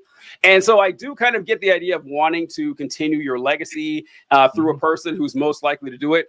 But I don't get this thing with like Musk or the people you mentioned, Serafina, where they want to be a parent, but like they don't want to be a father. They don't want to be a dad. I don't understand that at all. Like that is just I've never had any kids. I wanted to like earlier in life, probably not now, a little late in the game, but maybe, I don't know. But it's just that I couldn't imagine like not being in my child's life. I couldn't. It's like even fucking animals take care of their kids, and you guys are just out there popping out kids, and it's like, oh yeah, I got a kid. He's in Kansas somewhere. Haven't talked to him in a couple years. Or Elon Musk, like, yeah, I'm gonna just mail you my DNA and have my kid, and maybe I'll come every other Christmas or something. That is psychotic shit. That is really fucked up. I don't understand how common that is, right, Serafina? Yeah, no, that's insane. I can't understand that shit at fucking all. I have no clue where my biological father is. When I tell you I do not know where that man is, I don't know where he is. I don't know where he's been. I have not seen him since I was 7 years old, and I turned 25. And so I'm like, I see how it happens, but it's like I can't understand it. I can't understand how you can like know that there's a piece of you out there and you're kind of just like, they're doing their own thing. Fuck it. They're kind of just out there and all of that, which is why when I say that, like, I don't want kids because I don't want to give birth, and they're like, oh, well, you could always I don't want to raise it. And they're like, oh, well, you could always, like put it up for adoption after you give birth to it. And it's like, I don't like the idea of a random kid running around with my DNA. Yeah. May or may not know that I exist, may or may not know my story, or doesn't like, and it feels like I like went away from them or like sent them away or whatever the fuck. And I'm like, I don't want that in my life. I genuinely don't. And so that's why that's never really been an option for me. Plus the fact that I don't want to give birth, but like, yeah, no, it's, I can't understand. I can't understand it, but that's just Serafina, I'm all the way with John you. Like, I don't want to give birth either. If the human race depended on men giving birth, there'd be no man. It's one of those things where like, I hate to be like a cringy like shit lib, but it's like, yeah, no, fucking like women deserve so much more credit than they get for all of that shit. The more it's like every time I like read anything about it, I'm like, that's even more horrifying than I thought last time. God, we're running so far out of time here. I just want to say real quick, yes, John and I know we had the exact same thought. Talk to any woman who's ever had a kid. Like, no matter what the conditions were, no matter if it was a natural birth, whether it was a C-section, like whatever, whether labor was quick, whether it was like extended, the stories are always awful. They're always terrible. And every time I hear this, like since I was a kid, I was like, I can't believe anyone does this twice. I can't believe it. I was like, okay, I can see it. All right, I'll give it a shot. And like, whoa, okay, no thanks, I'm done. Yeah. Like, you know how many women are literally torn in half because they have kids? It happens all the time, like a stunningly high amount of times. And it's like, oh no thanks. I'm amazed. And then people were doing this like without anesthesia for hundreds of thousands of years. Women died in childbirth all the time. Another show. We got to move on. All right, so this kind of goes along with being fruitful and multiplying thing. But I want to bring this up before we do our fun part with the tier list and everything. I saw this study about religiosity and spiritualism in America. And I wanted to get you guys' thoughts on this. And this is an article from the New York Times called One Nation Under God. And it says, as religion in America declined, experts administered last rites. Very funny. Churches were approaching their twilight hour as attendance fell, the Brookings Institution wrote in 2011. In his 2023 book, Losing Our Religion, the evangelical preacher Russell Moore asked, can American Christianity survive? The answer appears to be yes. People have stopped leaving church en masse. According to a new study released this morning by Pew Research, American secularization is on pause for now, likely because of the pandemic and the country's sustained spirituality. Most Americans, 92% of adults, say they hold one or more spiritual beliefs that Pew asked about. And the questions they ask here are, do you believe that people have a soul, spirit, in addition to your physical body? 86%. People believe in God or universal spirit, 83%. that there is something spiritual beyond the natural world, about 80%. Do they believe in afterlife? 70%. And all these questions are above like some sort of spiritual metaphysical thing is at 92% of Americans. Spirituality is not declining. And in fact, it's high, it's stable. And so I wanted to get this from you guys because one of the things that we saw this last election cycle, and I began to notice it, was this stabilization. And I saw something about people identifying as evangelical Christian, even though they didn't attend church. Like they did not regularly attend church, but evangelical Christian became like a political, group as much as it was a spiritual one. But it does seem to be that people are really like, you see grown adults converting to Catholicism and shit like that. Serafina, I know you deal with this a lot with your content. What have you seen from this in the wild? Yeah, I think I want to highlight specifically the part in the article where it said that like spirituality isn't like what's dying; it's actually like kind of stable. I think a lot of it is, for one, people will try to seek out like a higher power whenever there's like calamity and a lot of shit going on in the world. And so I feel like that might be a little bit of the reason why we're seeing a little bit of like a change of it. But I do see a lot more of people claiming to be more of like, oh, I'm spiritual than like I'm religious, or like I'm claiming this specific religion, or they'll be like, oh, I don't mess with that like Christian stuff, or like I don't go to church or whatever, but I have a relationship with God or whatever. And I don't really know like what exactly that means exactly, because some people, when they say it, they mean like a whole bunch of different things about it. But I don't know. I think I've just seen a lot of people just being like, I feel like I'm more spiritual, but I don't really like church. I don't really like religion. I don't really like the Bible and all of that stuff. And so that's more of what I've been seeing personally. I find those folks incredibly annoying. I don't know about you guys. Yeah, it's like, who cares? It's just some random stuff. Like, okay, then why'd you even volunteer that information? What do you think, John? So I think this reminds me of I'll tell a little anecdote here, but like a story I read about where this guy's playing Dungeons and Dragons for the first time. They have to make his character and stuff. And they ask him, he's a paladin. So he's like, what god do you worship? And he's like, I don't know. I just chose paladin. He's an atheist. And like the DM looked at him. He's like, you can't be an atheist. Mm-hmm. He's like, why? He's like, because gods just exist in this fantasy world. Like they do exist. But then they had him be an atheist. Like he role played an atheist in a world where gods do objectively and tangibly exist. And it's very interesting because that's what religious people do in our world. Yeah, exactly. They're just like, no, I just believe this is real, and it's just as absurd as that. Same thing with spirituality. I don't know. I just believe that there's an afterlife. I don't fucking know. And it's like, okay, and I'm not gonna hate on people for that. Yeah. Like you got to get through life somehow.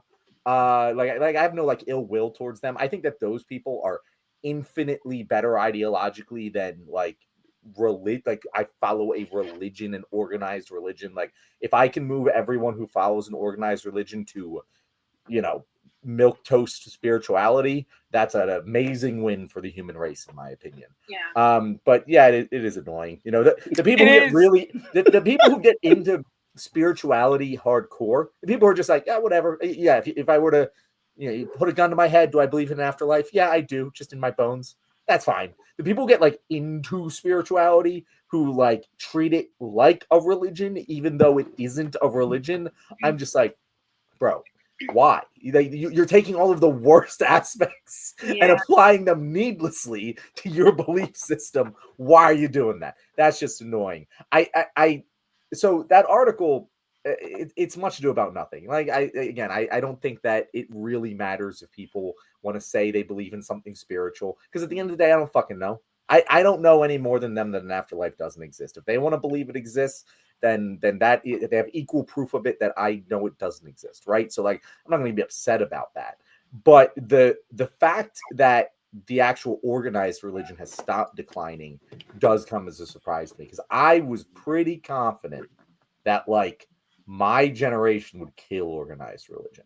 because I was like, everyone that I grew up with, I knew, this is why we had the Seraphina. I don't know if you watched last week, but like I gave my hot take that I don't believe most religious people actually fucking believe this shit. I think they're all lying. But like I grew up with people. We all went to church together. We all were like, this is bullshit. And then I've watched them. And I know when we were fucking teenagers, we were making fun of how dumb this was together. And I have watched them stay in the religion. And I'm just like, what happened to you? Like, what changed your mind that this is real now? And it's one of the reasons I just believe they're lying. But like, I don't get it. I don't get how this can continue. And young people, church attendance is going up. And I don't get it. That's the old people being religious never confused me. Young people with all of the information available to us choosing religion, it blows my mind. The thing you said, John, about how it's annoying when the spiritual people start to treat their spirituality like a religion, and how that's like, okay, that your whole thing was departing away from that. What I find more annoying, and actually what I see a lot more often, is they try to treat it like science. That's what really bothers me. That's when it starts to get crazy for me, when they'll start talking about, they'll find some obscure parts of quantum physics, like non-locality, and say, oh, wow, this proves that consciousness is actually something that can be projected. No, it doesn't. It doesn't prove anything. Or they'll religion does all the time, where they retroactively say that, well, Thor is actually the concept of the god of Thor was a scientific discovery. They just said it in spiritual terms. That I really get annoyed when they do shit like that. No, listen, just if you stick to this is a fun story, then it's perfectly fine. I don't know why you keep rolling with that. But yeah, the stabilization of Christianity is the most troubling part of this, especially when you see it like the Republican Party. I can't think of a time when the Republican Party was more openly Christian nationalist than this. I really can't. I can't imagine like J.D. Vance, who I don't know if he believes it or not, it doesn't really matter because he propagates it. I can't think of anyone in that high of a position outside of, I mean, not even George W. Bush. George W. Bush did not lay it on quite as thick as J.D. Vance does. I mean, these guys are like deep into like tradcast shit, and they're open about it. And like Josh Hawley was saying, yeah, this is a Christian nation. Like you have Marjorie Taylor Greene saying, yes, I am a Christian nationalist. They don't hide it anymore. That's kind of scary that's not openly rejected by people immediately. And which is why I think that the spirituality thing is kind of a problem, because they think that, oh, well, I just don't take this shit seriously and someone else does. How can I blame them? Like and that's what a lot of people think. Otherwise, people get a lot more scared right now. What do you think, Seraphina? Yeah. I had actually always wondered about, because see, when I look back at like my like political stuff, I haven't really been deep into politics for that long. And so when I look back at like the couple of elections that I've seen and like the politicians that I've seen over the years, I'm like, maybe I'm tweaking. I thought I was tripping. I was like, I don't remember them being like this extreme about it, like this, like insane about it. But I'm like, I mean, I haven't been in here that long. Like I always say, I'm like, Obama got elected when I was like 8. And so I'm like, I haven't really been in here that long. I haven't really seen a whole bunch, but it's very strange to see them being so extreme about being these, like, I am a Christian nationalist. Like, I think everybody should follow this. I think my religion is the only religion, this, that, and the third.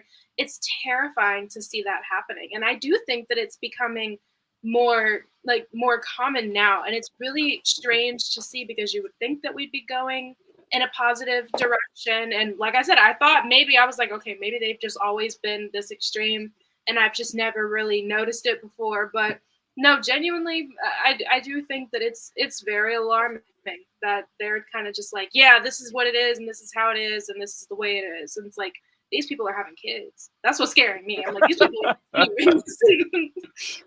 having a lot of kids. Now, Seraphina, remind me, you because it's been a little bit since the last time you were on the show. You're ex-evangelical, right? Yes. Yeah. So I feel like with the evangelicals specifically, just from a conversation with TJ, other ex-evangelicals have been on the show, the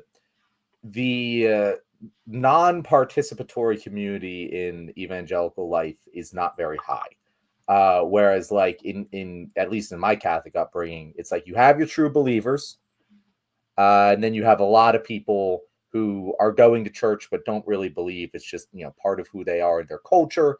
And then you have what we call creasters, who they show up on Christmas and Easter. Creasters, nice. Pretty much never do Creative. like that. That is like, talk to any Catholic, they know what a creaster is, right? Or maybe the creasters don't, because we make fun of them when they're not there. But and by we, I mean like, what I used to be. But the thing is, I feel like most of the people who practice religion in America don't, like, they just see the true believers and like, I'm not one of them. I kind of believe in this. I don't really think about it too much. And like, we'll just let the true believers do their crazy stuff. And that's just, we're going to separate all of this. And my belief and my part of this organized religion has nothing to do with the true believers who also believe in the same religion and also part of the same organization. I think that you see this a lot in Catholicism, where everyone knows that the Catholic Church is a massive pedophile ring and just no one fucking talks about it, right?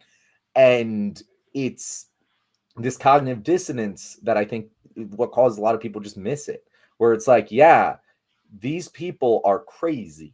These people genuinely believe that like whatever the fucking sect is, we need to bring about the fucking Antichrist for whatever it is, but like they believe it. And most people see that and they're kind of like me. I think that most people are like me, where they're like, oh, I don't actually believe you believe, but no, these fucking people believe it.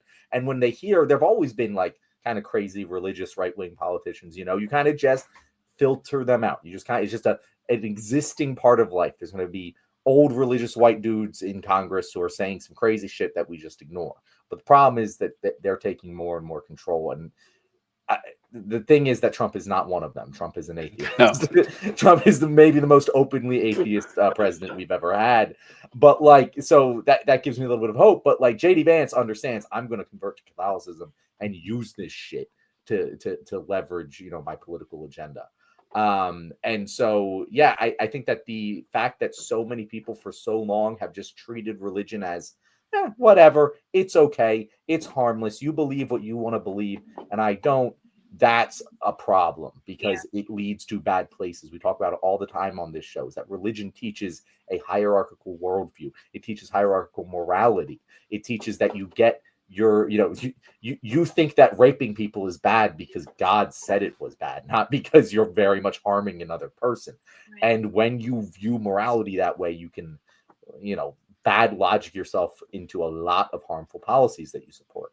But my thing is, and here's the question that's cooking my noodle right now, TJ. I've long held the belief that we need to like fight against religion, like that because I think it's a toxin to human society. At the same time, I also feel like now more than ever, we can weaponize religion to our advantage. I made a thread. I didn't like, this was just like a shit post basically. And it was one of my most liked threads of all time about the fucking Gaza video and how Trump had a golden statue of himself in fucking Gaza. And I was like, I know that people don't care about hypocrisy anymore, but like, shouldn't really like putting a golden statue of yourself in the Holy Land is the most blasphemous thing I can think of. Just basic old school religion should be pissed about this. And they are. Like I got a lot of responses just linking me to things where religious people are pissed about this. And it's like, shit, he keeps doing shit like this. You might see, not from, the politically organized evangelical churches of the world, but from a lot of those like normie religious people, you might start seeing them sort of revolt on the Republican Party over such obviously blasphemous behavior. So I don't know if we lean into it, welcome them with open arms, or continue to be combative against religion. What do you think, DJ? Well, all right, I guess I have two answers here.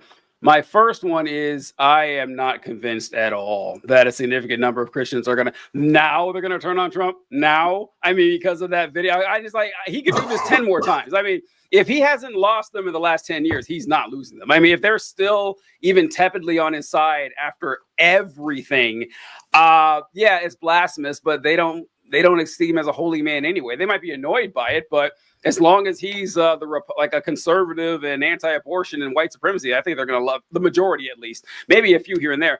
But as far as do we need to work with religion or whatever, yeah, my answer is yeah. I think we need to just accept the fact that we have to have a temporary alliance with religion at the moment, like we do. And it is temporary religion. Trust me, it is. It is.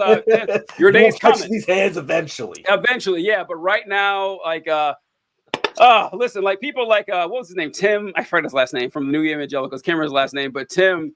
Like his last name too. But yeah, I like him. He's cool. He makes good content. He's cool. Yeah, and so I know a lot of people on the Christian left, people who stand for like justice and equality and fight against the scourge that is one might say they actually believe in the teachings of Jesus. Yeah. Not that Jesus was all sunshine and rainbows. I got beef with him too in a lot of ways. Thank you, Seraphina. Those, we got beef with Jesus in plenty of ways, but for the most part, yeah, like the turn the other cheek stuff and love your neighbor as yourself. Awesome. Like they're actually fulfilling that stuff. So working with those folks, it is a necessity. We are wildly outnumbered. 8% of the population doesn't believe in like a spirit realm. We ain't winning shit, all right, by ourselves. We need to work with these folks, and we're not going to see the decimation of belief in God in our lifetimes or our kids' lifetimes. Probably not their kids' lifetime. I think it will happen eventually, but it's kind of stabilizing now. What do you think, Seraphina? Honestly, there was a time where I thought that the decline was like continuing, and I was like, oh, this is great. More people are waking up. Like this is great. I feel like as time goes on, I'm starting to see that it is really stagnant. And that is really concerning because I would say growing up, because I grew up Kojic, so that was not Protestant. I can't remember the name of it, but they basically taught us, they had this idea of like lukewarm Christians, and then they had like the people who were like really, really like super into it, and then there was people who were kind of like in the middle, sort of, which was like the majority. They were like, yeah, we believe it, we follow it, whatever. We're not super into it, but we're not like the lukewarm Christians, like the ones who kind of like teeter-totter between like, maybe I believe this, maybe I don't. I think that like the idea of like the lukewarm Christians would kind of be the ones to kind of start kind of what John was talking about with the whole like there would be some sort of pushback. There would be some sort of like, okay, this is actually like straight up blasphemy here, like according to the book that we're studying in church. And so I do think that there is a potential to have this sort of like these people who have followed Trump for so long and have like basically put him on this pedestal as like a deity. Yeah, I feel like there is going to be a little bit of like an increase of people that are seeing that and being like, whoa, okay, maybe this is kind of insane. Maybe this is a little weird. Do I think it's going to be a lot? No, I think most of them are kind of like stuck in their way, and they're kind of just like, this is how I believe this. I see it the way that I see it. A lot of them 100% see Trump as their God. They will call him like Trump, our Lord and Savior, and shit like that. It's the most insane shit I've ever seen. So I do think there's a lot of them that are kind of stuck in that and are kind of just like, this is what it is. I'm following it. I'm riding this until the wheels fall off. But I do think that idea that they have in the Church of God in Christ of like being a lukewarm Christian, I do think those types would probably be the first ones to turn on it and kind of be like, no, I think this is a little too insane. So I do think there's potential, but I don't think there's going to be a lot. I think Church of God in Christ, are they Pentecostals? Pentecostal. Yeah, that's what I was looking for. I was like, not Protestant. The other one. Yeah, the other one would be not Protestant, not Presbyterian. What were those? Like, there was like too many. Some of the P. All right.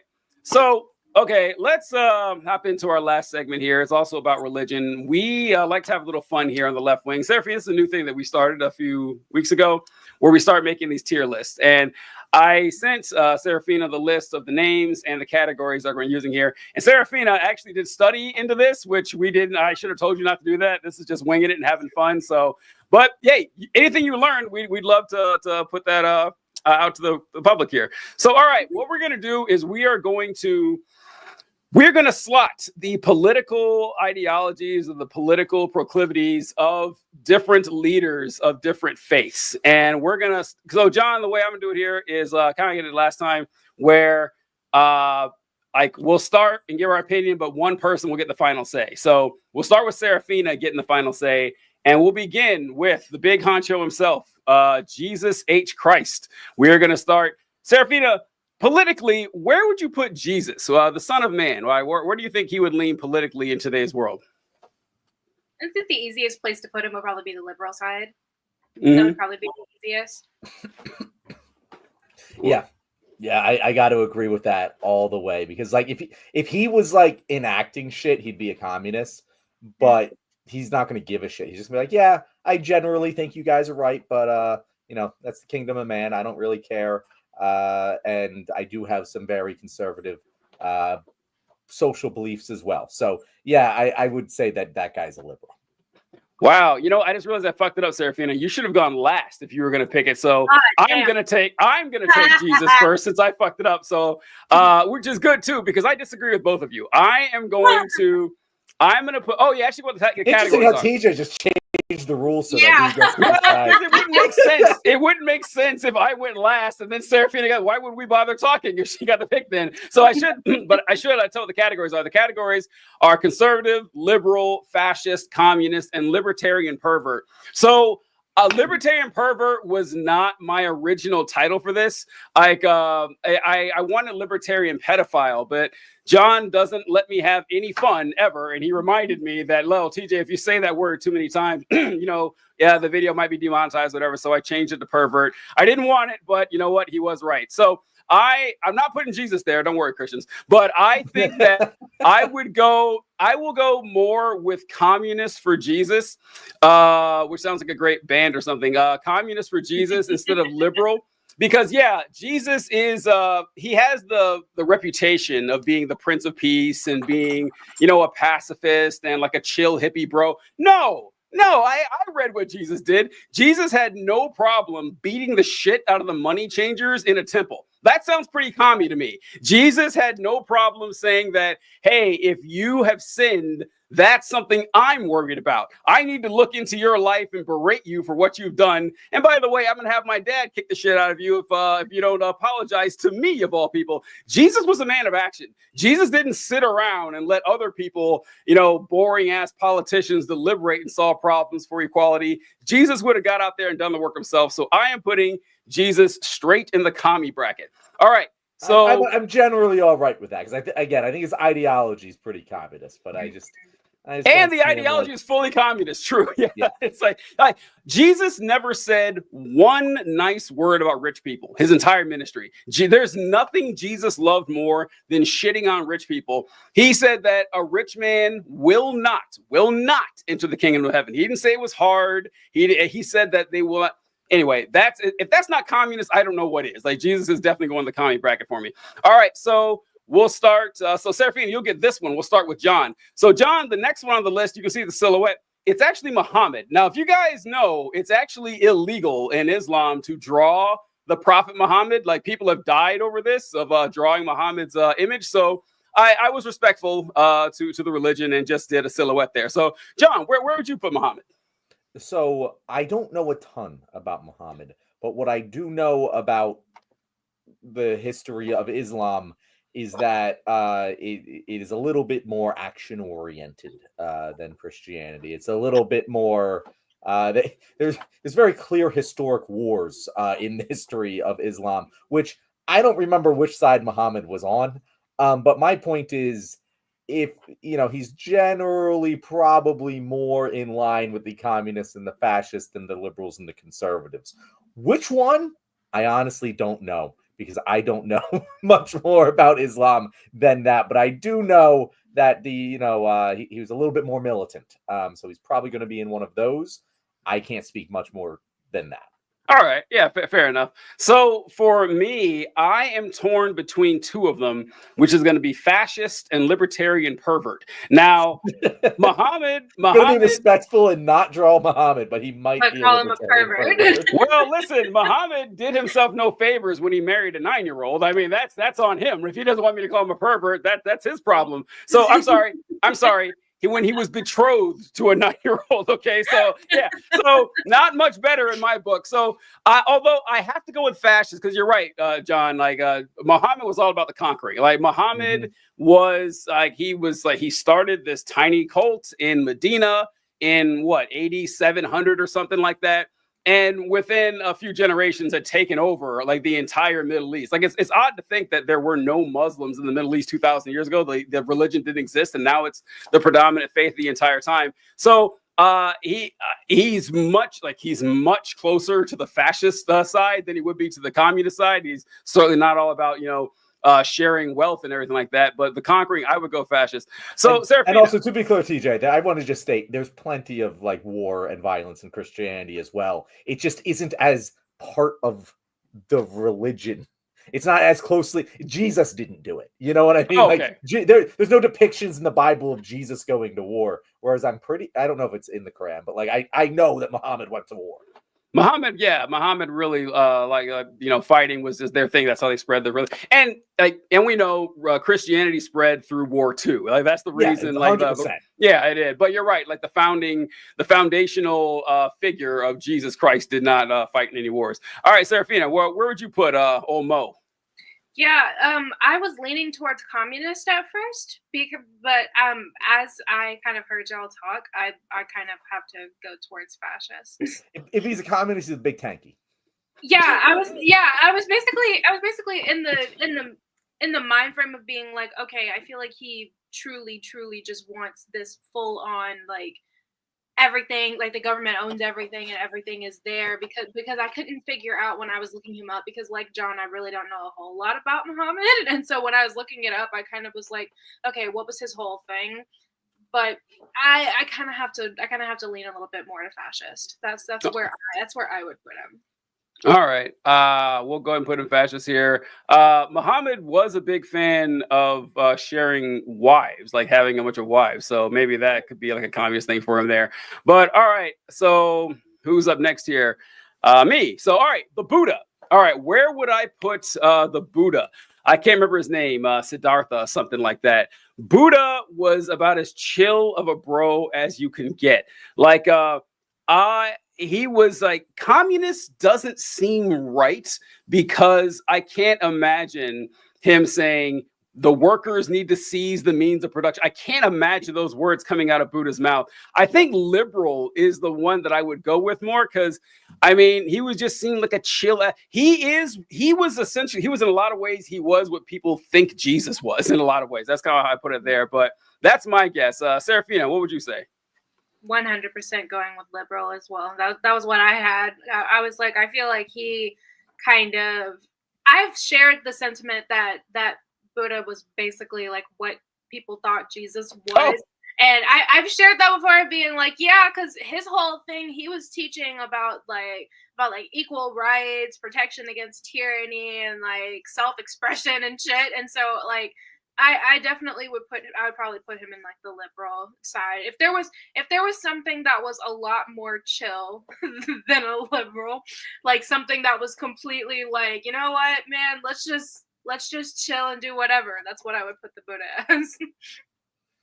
That's so like my thing with Buddha. First of all, Kyle said in the comments he's a devout Buddhist. So Kyle, if you say anything that is incorrect here, let us know. Buddhism is one of those weird religions where it's not really a religion. Like it's spiritual, but there's not like this distinct organized rule set of religious dogma and all this shit that you usually associate with religions. So it's really more of a spiritual ideology than it is an organized religion, at least from what I understand. But with Buddha, he's kind of like past communism. Like he doesn't really believe in material. Like that's his whole thing. Like he's like he wants to detach himself from the material world. True happiness and true contentness is found from within. So like I don't think he'd like be starting the communist revolution, but he's kind of where the ideals of communism eventually want to lead to is Buddha. So it's really weird. I would put him in communist or similar to Jesus. I'd put him in communist or liberal, and I'm not going to argue too much either way. With Jesus, I am more familiar with the ideology and that it's definitely communist, whereas Buddha, I feel like he doesn't even have those like conservative values. More so, he just doesn't believe in material pleasure as a thing that should be sought, and so that's kind of conservative, but not in the it's morally bad way, just like in the it won't lead you to happiness sort of way. So yeah, I'm cool with him in communist. I'm also cool with him in liberal. I could go either way. All right. So let's go on to Mr. Joseph Smith. Joseph Smith is wait, hold on, wait. Before we do that, because Kyle said, yeah, there are a ton of rules. Theravada Buddhism has 250 rules for men and 500 rules for women. Very interesting. But like that's like a type of Buddhism, right? Again, I don't know the entire religious structure of it. I just know that Buddha, the guy, it's not like he had some like intricate theory of how everything is and everything are. He believed in detaching from material world and shit. Correct me if I'm wrong here, Kyle. I'm always interested in learning about Buddhism. It's interesting. Kyle says there's 6 rules in his religion. We got it's barely a religion, Kyle. 6 commandments. Damn. All right. Okay. We got 10 commandments and we can't even agree on what they are. I know. Yeah, that's pretty funny. All right. Yeah, Seraphine, did you know that there are 2 different sets of 10 commandments? One for at least 2. One for Catholics and Protestants have a different one. I knew that there was more than 2. I did not know that they were like for separate groups of individuals. There's that's not no. So what Seraphine is mentioning is that in the book of Exodus, you can find 2 different sets of 10 commandments where one of them includes a commandment that says don't boil a goat in its mother's milk or some weird shit like that. Yeah. That's like the 9th or 10th. Random shit. Yeah. But what we were talking about is that like thou shalt have no other gods before me is the first commandment. But in Catholicism, their second commandment is not thou shalt not make graven images. They don't have that one in the the Catholic 10 commandments. It's not there. Because I didn't know this until a couple of years ago, because I always weirded out how they had the icons and everything. Oh, yeah, they just ignored that commandment. But anyway, all right, let's start with Joseph Smith here. Joseph Smith is one of my favorites. My 2 favorites on this list are going to be Joseph Smith and L. Ron Hubbard, just because the 2 people with actual pictures and not paint. Or I guess Joseph might be painted. Yeah, that's painted. Yeah. Well, it is for that reason that listen. You start a religion in 500 BC like Buddha did. Okay, of course you did. Of course, like you started in like AD. Yeah, you started in AD 30 like Jesus did. All right, yeah, people didn't know what the sun was. No one had any idea what was going on. Man, you start a religion in the 19th and 20th century. Right. Great job. Good work. I mean, you somehow convinced modern people, like born in hospitals that had birth certificates and like people who lived in the modern fucking world that, oh, actually, I'm an emissary to either God or aliens. I mean, I'm drowning in charisma, and I couldn't imagine doing something like that. So I don't know. So all right, Seraphine, I believe you're starting us off here. Where do you put Joseph Smith on the political spectrum?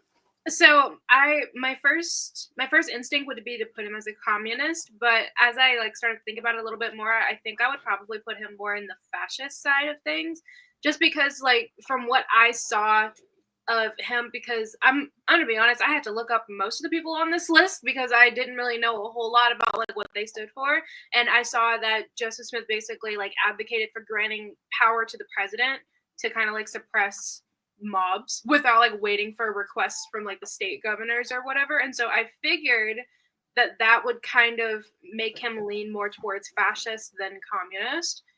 That's just me though, and so I don't know. What do y'all think? Oh, I have a pretty good guess as to where this guy's going to end up going.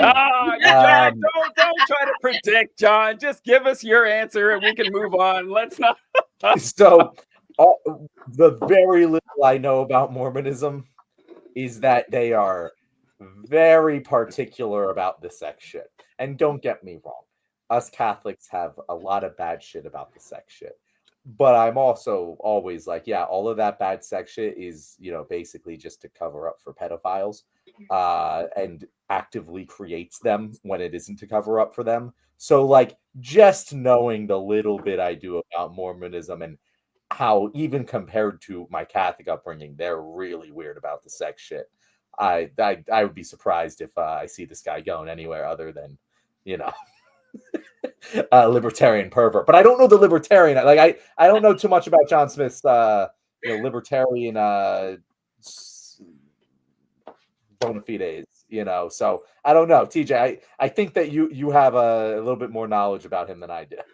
Bona fides is a good word. Is a good term. I like the term bona fides. That's I really said good. It right too, TJ. Yeah, I know. Yeah, it's like, well, most fucking idiots would say bona fides or something. Not John Cooper though. John, he would. But yeah, Joseph Smith. While he like the religion does have a lot of rules and it has like these strange culture and everything about him. They are perverts to the core, right? I mean, like, what was the guy? I just thought of that. Jeff something. He was a Mormon leader like 10 years ago, and he got arrested because he had like all these women and girls. Well, he had like 80 wives or something like that. And yeah, his dad was the leader of this Mormon group. And when his dad died, he married his dad's wives. And I remember watching. Yeah, I remember one of which was his. Well, I don't think maybe his actual mom wasn't alive, but he married all of his dad's wives. There were like 30 of them. And I saw this documentary. They said, yeah, people in the church thought that was kind of weird. Really? You think no, that was, and, yeah, they said, wow, that didn't sit well with a lot of us. They stayed in the church though, because he was the man of God and God. They never leave. They never leave. They'll see their pastor doing some like fuck shit. And they will still be like, yep, that's still my pastor. Still, I've been here 10 years and I've been here 20 more. And it's like, nothing can make you leave. Warren Jeffs, that was his name. Mm-hmm. Yeah, the Church of Jesus Christ of Latter-day Saints. Yeah. Warren Jeffs, that was his name. And yeah, so like it is a cult. I guess it's a religion now. It's big enough. That's the only difference. Like how socially accepted is it? But when you can pin it down to cult leaders, cult leaders, once they get the ball rolling, it always ends up one way. And that is, now it's time for me to fuck your wife. That is where it always ends up. And it's like, let the kids know because they're involved in this too. Believe you me. Like it always ends up there, like with the Mormons, or with the cult leaders and shit. So yeah, I have no choice, ladies and gentlemen, to put Joseph Smith into the libertarian pervert category. Now, his libertarian cred, all right, probably not that great, but Joseph Smith had 40 wives. 40 wives, okay? I don't know how old he was when he died, but he was a convicted con man, which is right up the alley for libertarians. And so, listen, died young, had a bunch of wives, a lot of them underage, perpetuated this, sex cult. Yeah, definitely going there. All right, who do we got next here? We have L. Ron Hubbard. Okay, John, where are you going to put whole L. Ron?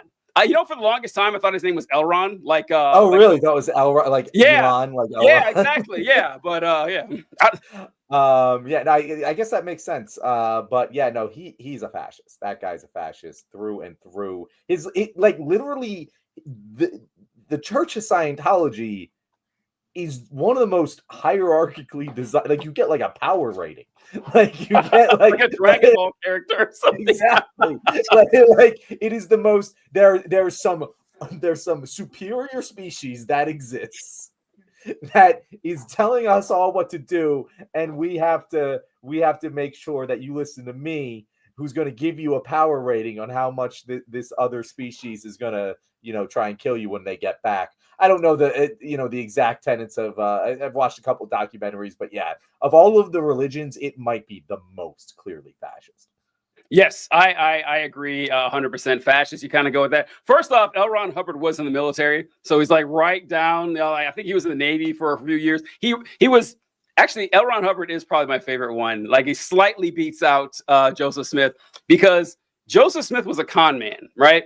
So he, you'd think people would understand, wow, maybe I shouldn't listen to this convicted con man who tells me that he uses rocks to see the future, or he found these golden plates that suspiciously feel like 10 underneath this blanket, but I'm sure he's telling me the truth. All right, the guy's a pro. He's a professional con man. L. Ron Hubbard was a science fiction author. Like, all he did was write science fiction books and is like, hey, what if people believe this? And they did. And they did. That's actually a little bit more impressive than a man who spent, decades conning folks. So yeah, when you have that sort of abject devotion from people and you've already got this structure built up, I don't know how you could not be a fascist. So what do you think, Serafina? Yeah, definitely fascist. Dude was anti-leftist, anti-abortion, anti-gay, anti-women. Like, he just didn't really like anything but himself and what he was doing. I like how that pretty much describes everyone on this list. I just want to say that could fit like comfortably with everyone here. Conservatory of the Ozarks wrote, do not see the kid in its kid. It means baby goat, by the way, people, just so you're wondering. Do not see the kid in its mother's milk. You can see the importance of including that commandment in particular. Yeah, God went out of his way to add that commandment in the Bible. That is kind of fucking wild. I don't know what's up with that. Wait, I'm sorry. Is that a commandment to you? So all right, so it's actually written in the Bible. It is, yeah. So I know it's written in the Bible. I've never heard of it being phrased. This is all right. So it's a little confusing. So when Moses, folks, I'm sorry, but when Moses goes up to Mount Sinai, God gives him a copy of the 10 Commandments on the stone, but he smashes them. He doesn't fuck them. He throws them on the ground, like when he smashes them, and then he goes back onto the mountain, and God gives him another copy. It's a completely different list. And people only know like the first one, the one that we're all used to, honor thy father and mother, thou shalt not kill, thou shalt not steal, all that. But there's a whole another set of commandments. Most of them are like, I don't know, like they're a little weirder than the last ones. Like, don't kill, don't steal, the heavy hitters, they don't have those there. But like the 9th or 10th one in this new set of commandments is do not boil a goat in its mother's milk. That's not our 10 commandments. That's just another set of 10 commandments in the Bible that people just don't talk about because it's kind of weird. Yeah. So it's so strange.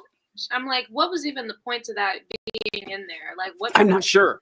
There's a lot you ever like read something like from a corporate statement and be like, that was weird. That was a sentence that didn't match the rest. There must have been some executive somewhere that this thing was really important. That's what it is. Like someone's like their kid died after they gave them a lamb like soaked in their mother's milk, like, and then they're like, no, this is the most important thing. God killed my kid over this. There's some angel in a fucking suit up in heaven. God, we really need to include this. Jehovah, I insist. This must be Jesus. Fine. Like that was. It's no longer worth fighting with him. I know, right? He's got infinite power and time, but even he's like, you know what? Whatever. You want it in there. I'm fucking tired of you bugging me for millennia over this goat shit. All right. So let's go to Martin Luther. Everybody. All right, so I think it's my turn here. Martin Luther is solidly going fascist for me. Fascist. Interesting, because I have a different take. Okay, all right. I'd love to hear a retort to mine because so this is something that always annoys me when people talk about history and World War II in specific with the Nazis and Adolf Hitler, is that they act like anti-Semitism just popped into existence in the 1930s in Germany. And it's like, no, like it's always been there. Like it was there. Like look at the history of the Catholic Church that we did a couple episodes ago, talking about how virulently anti-Semitic the Catholic Church was. That there was, pogrom after pogrom, punishing Jewish people and blaming them for their problems. But you could dodge that by saying, well, Germany is not known for its like Catholic population, is known for their Lutherans. Well, got you there too, because Martin Luther, just as anti-Semitic as the Catholic Church ever was. Martin Luther wrote a pamphlet called On the Jews and Their Lies. And this is like in the 1530s. And in this pamphlet, he describes what he thinks should be done with the Jewish population in Germany. And it goes a little something like this. Jewish people should be chased out of town. Their businesses should be burned down. And those who refuse to leave should be forced into labor camps. So with that alone, I'm going fascist. Like it sounds like a textbook guide to Kristallnacht. I will not entertain any other options, but I don't get the final say here. So we'll go to Serafina. What is your choice for old Martin Luther here? Yeah, I was gonna go conservative at first, but when I saw that he had like authoritarian tendencies. I was like, did I say that right? That he had like those types of tendencies, and I would probably lean more towards fascist. And plus, that quote that you just read about like put them in the labor camps and shit. That sounds like some shit that Francisco Franco would say. Yeah, and so I'm like, that's like some. Okay, cool. Not Francisco Franco. No, Franco worked. No. Mussolini. I was doing a whole history thing, and I was like, not Franco, Mussolini. That sounds like shit that Mussolini would have said, like verbatim. That sounds like shit he would have said. And so, yeah, I'm going fascist on that one. So let me give context that I'd never heard that quote before. So the context that I know Martin Luther in is his relationship to the Catholic Church, and in that of story. Course. He's the progressive. He is. And yeah, it sounds really bad that we just said all of that about how he hates the Jews and let's put him in labor camps. But he was the progressive at the time. So if we are labeling him compared to what we are now, yeah, no, we see where those beliefs led, and that was to the fascists. But he was kind of a liberal progressive at the time. Like he was like, hey, we shouldn't tithe these guys. That makes no sense. No, it wasn't the tithes. It was the indulgences. Yeah. The indulgences. Yeah. The Catholic Church has no authority to do these things. So I could see him being I would have put him in conservative because I would have been like, yeah, no, he's kind of like one of those right-wing populists. That's where I would have put him. So and I don't know. Is it my turn to choose? It's your turn. Yeah, it's your turn, John. This is not a democratic decision here. This is all on you. You know what? Fuck it. I'm going to put him in conservative because at the time, everyone hated the Jews that much. That wasn't special. That wouldn't make him fascist. That was just made him a normal guy. Like this is prime Jew hating time. Like that's nothing special about it. Nothing right home about. Just in case we get any emails, John is ethnically Jewish. He can say this, okay? All right. Just before anyone says anything, I want to make that very clear. John has a past to say stuff like that. I would never say this, but John is exploiting his ancestors to his heart's content. Yeah. I do have to say that it's funny because I agree with Martin Luther's critiques of the Catholic Church. Of course, I don't think any of it's real anyway, but wow, was he right on the indulgences thing. For those who wonder what indulgences were, it was money you gave the church to speed up your dead relative getting out of purgatory. And like they had a song for it. They would walk around with this cup and say, once the coin in the coffer rings, the soul from purgatory springs. So it's like, yeah, pay me money and I'll make sure that your dad gets into heaven quicker. An amazing racket. Martin Luther said, all right, no, this isn't cool. You're stealing. That's not all right. But and at the time, the 1500s, nailing the 95 Theses to the church wall, churches were killing folk back then for doing that. So yeah, Martin Luther put his money where his mouth was. I got him credit there. What was the name of the thing that you said that they were about the dead relatives in purgatory? I've never heard of that. What is that? Oh, you know what? That might not be right because an indulgence was money you paid to commit a sin. That was so I think it was both. I think they did. Oh, it was both? Okay. I think it kind of started as like the sin thing, and then they realized, but wait, what if we could do this for the I know, right? I'll make even more money. I'm actually surprised it took the church so long to do the pay me to commit a sin thing. Because it's right there, right? It's like, commit a sin and then ask me forgiveness and you're fine. It's only a hop, skip, and... That's what Elrond, he just took indulgences and fucking added science fiction to it and just put it into hyperdrive. By the way, shout out Miss Krachowski for my world religion class. You're really coming in handy right now because I did not have the time to prep for this, so I'm pulling a lot of shit out of 11th grade. One thing I do have to commend the Protestants for is breaking from transubstantiation. What the fuck, Catholics? Like, Catholics like genuinely teach that the bread and the wine of communion literally turns into the blood and flesh of Jesus Christ. Like the guy dies for your sins 2,000 years ago. Metaphorical. Like, not the metaphorical. Is you believe that inside your body there is human, literal flesh. You can't see it anymore. It's there. It's there. Wait, whoa. They think it's real? They think it's real. They think it turns into real human flesh and blood inside your body. Yes. Serafina, Oh my God. it sounds like hilarious and trivial shit. People got killed over this. Killed. They This fought wars. wars. Like, They fought wars over this. thousands. Yeah. It is like, I mean, you will see like these just caustic polemics about, I can't believe he said that's not actually the blood and body of Christ. We need to raise an army. I mean, it is insanity. That I refer to this shit whenever people talk about, well, you know, we need religion to really have this. No, fuck you. You don't know shit about religion. That's what you're thinking. But all right, we're running over time. But let's keep going here.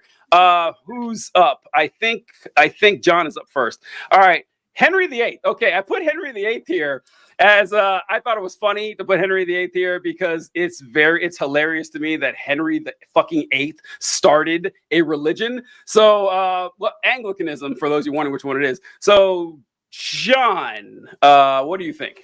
I think it's a pretty clear and obvious libertarian pervert. Now, let me be clear. He doesn't think that, you know, everyone, you know, should have liberties. He believes he should have liberties to do whatever the fuck he wants. He literally made a religion to get laid. That so the Pope would bless his fucking marriage. He's like, you're not gonna do it? Fuck. I'm the Pope now. I make the religious rules. This is my church. And I get like, honestly, that is the most libertarian pervert thing I've ever fucking heard. Like, I'm gonna make my own religion where I'm allowed to fuck whoever I want. That's what he did. That is libertarian pervert all the way. Damn. You know what? So for those of you wondering what the story, I guess we didn't tell the story. What happened here is that Henry VIII was the second son of the king back in the 1500s. He had an older brother named Arthur who was married to a Spanish princess or something. And his older brother died unexpectedly, like in his 20s or something. And so, oh my God, we got to get Henry ready to be king now. The first step, marry your dead brother's widow. And so he married this lady and they weren't having any kids, or they had 2 girls and no boys. And he was trying to have a boy and everything. So listen, I didn't choose to marry her. Okay. Like I was forced into doing this. So Pope, can you grant me a divorce? The Pope said, no. Fuck you, not happening. And then he says, well, then he asked for annulment. Yeah, then he asked for an annulment. And it's like, well, I didn't agree to this. So technically his marriage never happened. Like, no, it's been too long. Can't get an annulment. So he's like, okay, how about if I start my own church? And then I'll grant myself the divorce. And that's exactly what he did. Church is still around today. And he made himself head of the church, and so the queen of it. People have like devout religious belief, knowing that the church exists for this historical reason. Not a shadow of a doubt. They're still members of the goddamn church. It's insane to me.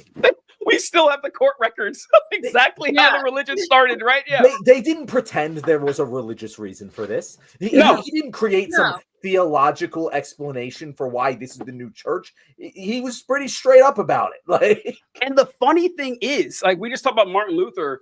Like, I don't know, 20 years before this, when Martin Luther came out with his correct criticisms of the Catholic Church, you know who was the first person to defend the Catholic Church? Henry VIII. Henry VIII wrote like all these books, or not, but articles and statements saying how much the church was right. The church granted him the title Defender of the Faith, which makes it so much funnier that he's the one who started his church later on. I was gonna go with more fashy for Henry VIII because the pervert part is there. I mean, these were proper women. He married them. He didn't. They weren't floozies hanging around and everything. But he was like incredibly authoritarian. Like Henry VIII.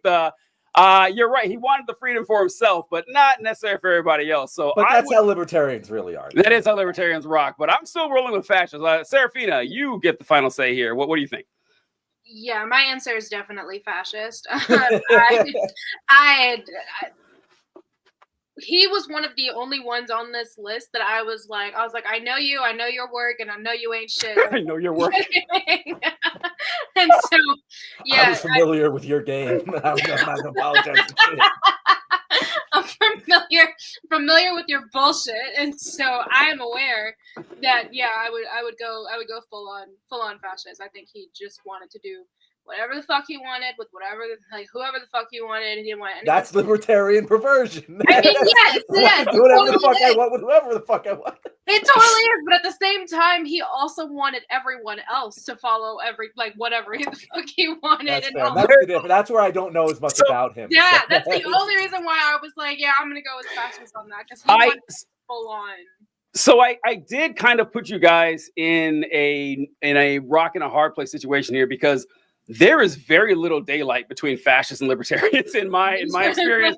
Very little. I just wanted the pervert thing. I just wanted to add that because I thought it would be funny. So yeah, that's where it's just like it's the natural progression. It is. If you take anarcho-capitalist, so like libertarianism, it's going to eventually devolve into fascism. Like, it will. Yeah, it has to. Just if might equals right, then it's going to be fascism eventually.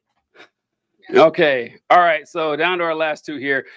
Okay, we're going to go with Moses. And if you guys are wondering, yes, this is Moses from the Pixar film, The Prince of Egypt, is what I picked there for Moses. And so many great depictions of Moses, and you went with that one, man. Yeah, I thought it was the funniest one to me. And so I do love if you guys have not seen the film, The Prince of Egypt, I highly recommend it. It is very good. I like it a lot. So with Moses, like, where would I see him? Conservative, liberal. I gotta put Moses as conservative. I have a hard time putting him anywhere else. Like, I don't see commie vibes from him. I mean, he did, want to free the slaves, but only because they were his people. It's not like he didn't. Let's be clear. There were many other slaves in Egypt. He didn't give a shit about them. Yeah. There's actually a great line in The Prince of Egypt when Aaron is talking to him. It's like, Moses, when did you start caring about slaves? Is when you found out that you were one of us? It's like, yeah, that's true. That's exactly when he started caring about slaves. He didn't give a fuck about it before then. And so, yeah, kind of a Johnny come lately to the morality thing. So, like, I think Moses had like rules. That's just what he's known for. Rules that we have to follow, and this is the right thing, but didn't think too hard about the equality thing unless it directly affected him or his family members. What do you think, Serafina? I'm definitely going conservative. I'm looking at like the notes that I made because I like actually took this shit seriously and looked up this shit. I love that. I love that so much. And I saw they talked about like him having like kind of like a mixed regime with like equality and hierarchy as like an ideal political framework. And so I was like, yeah, conservative. That sounds about right. And so that's where I would kind of put him. So Moses is probably my favorite character in the Bible. Like when I was a kid, like Moses was that was the story that I just connected with the most. Fucking loved the movie with Charlton Heston. Charlton Heston, yeah, the NRA guy. Like I knew so much about this shit. I remember when I went to Passover at my Jewish grandfather's house, and like I knew all that shit. And like his Jewish buddies were like, how do you know all of this stuff? And I was like, it's in my book too. we have the same book. But no, I like Moses. It's a great story. Way better than the Nativity, in my opinion. But yeah, no, as down the middle conservative as you can possibly get. Not quite a fascist, he's not enslaving people himself. But he doesn't particularly care if you enslave people as long as it ain't his people. That's pretty. He's very big rule follower. Very very big conservative energy there. I agree. So wait, with Moses like being your favorite story, there's like 7 Moses stories. Like, do you mean the whole arc, the whole Moses arc of the Bible is just? Well, that's not a fair comparison. You compared Moses like entire 120 years on Earth to the Nativity story. That's not a fair story. Okay, you can compare him straight to Jesus. Like to Jesus. Okay, like the whole Jesus arc. Like it's a good arc. Don't get me wrong. It got its own book. But like it just isn't. It doesn't have the je ne sais quoi. I think what makes Moses more interesting of a character is that he's human. Like Jesus, he's a deity. It kind of makes it a little less provoking of a narrative to me. And like Moses has to, fight with the commandments. My other thing about the story that I just find very, very funny is that like Ramses didn't relent sooner. Because like if I was Ramses, I would have relented after like number 2, maybe number 3 if I was being stubborn. I can't believe that like he went to 10. Like that's insane. Like it's just like I would have been like, fuck, like 10% of my slaves. Yeah, sure, just go, just get the fucking locusts out of here. You gotta respect Ramses too. That's it has a better antagonist. Like who's the antagonist of Jesus? Like, fucking Pontius Pilate. He doesn't even show up to the fucking last bit for the climax. Like there's no narrative arc here. It's just whatever. Yeah. Well, I mean, Seraphine, I'm sure you were thinking this, that it wasn't Pharaoh's fault, according to the Bible. No. Yeah. No, it wasn't. Oh my God, that pisses me off so much. Yeah. In the Bible, it says that God hardened Pharaoh's heart. It wasn't up to Pharaoh. Like God wanted to show off a little more. Yeah, God wanted to do that. It wasn't even, he had nothing to do with it. It wasn't even really Moses either. It was literally all God. It was God that wanted this shit. And it was God who decided to harden the Pharaoh's heart. It was God who decided to force Moses to go and talk to the Pharaoh to begin with. And I recently found out, because whenever you're reading like the story and everything, you think that like, oh, he hardened the Pharaoh's heart like in the midst of like the plagues and shit. I recently found out that he decided to harden the Pharaoh's heart like before Moses even left to go talk to the Pharaoh. Damn. He told him way back then. He was like, before you leave, I'm gonna harden the Pharaoh's heart, so he's not gonna listen to you anyway. And I'm like, Moses, I'm gonna murder all of these children. Yes, I'm gonna send a literal angel of death to murder innocent children, and it's not even gonna matter because I'm gonna send Ramses after you anyway, and you're gonna drown him. Moses, and none of this matters. Moses was playing on easy mode the entire time. Yeah, don't worry, I got to take care of it and everything. And so. Kenneth says, I believe Moses got screwed over around the end of his life. I wish they added that in the movie. So I think I know what Kenneth is talking about. He never made it to the land of milk and honey. He never made it. He never made it. All the shit Moses went through. And you know why he didn't make it, folks? Here's why. Because God, the Israelites were asking, or the Hebrews at the time, the Hebrews were asking for water. They were watching the desert and they were thirsty. You know, how dare they? Because even after all of this, they still had to wander the fucking desert. They still had to wander the desert. And by the way, look, Dick, pull up a map sometime and look at the distance between Egypt and Israel. 6-day walk, maybe. Yeah. It is a short fucking trip. And it was 40 days of wandering around the Sinai, or 40 years around the Sinai Peninsula. In the South of Egypt, they're the fucking capital. Yeah, it's yeah. And so they're wandering in the desert because God won't let them in, and they're thirsty. And so God says, okay, here, Moses, I want you to go to this rock in this ravine somewhere, and I want you to hit the rock, and then I want you to talk to it. And after you talk to the rock, the rock will break open and there'll be plenty of water for people to drink. So Moses, who's been wandering, by the way, like 40 years in the desert now, he's tired, he's exhausted. The people keep complaining. They want to worship other gods. And he's like, okay, yeah, his wife is mad at him for circumcising the 13-year-old son. Like he's got a lot going on, right? So Moses hits the rock, but he hits the rock again. God told him not to do it. God gave him the water and said, I will kill you for this. And the guy says, yep, sorry, you don't get to see the promised land because you hit the rock one too many times. And he died. And he's like, yeah, you can see it. I'm going to tease you. I'm going to fucking mock you before. Of it, but he never could go there. Yeah, yeah. Listen, God is promised land that you're never going to fucking see. Yep. Old Testament God is such a dickhead. He's a prick, man. He's such a dick. And the only good thing about Old Testament God versus New Testament God is that Old Testament God didn't have a hell. Like once he killed you, he was done with you. Like you don't suffer for eternity in Old Testament God. That's a gentle Jesus, meek and mild is when the hell comes along. Okay, all right. So let's go to the last one here. Oh, Abraham. We're back to the Old Testament. I think we're starting with me this time. Where I would put Abraham. This one is a tough one for me because Abraham never really ran a government or anything. Like he didn't really even run a religion. He just happens to be the patriarch of, the three major religions on earth. So I don't know exactly where I put him politically, but I do know he was a pervert. And I'll tell you why.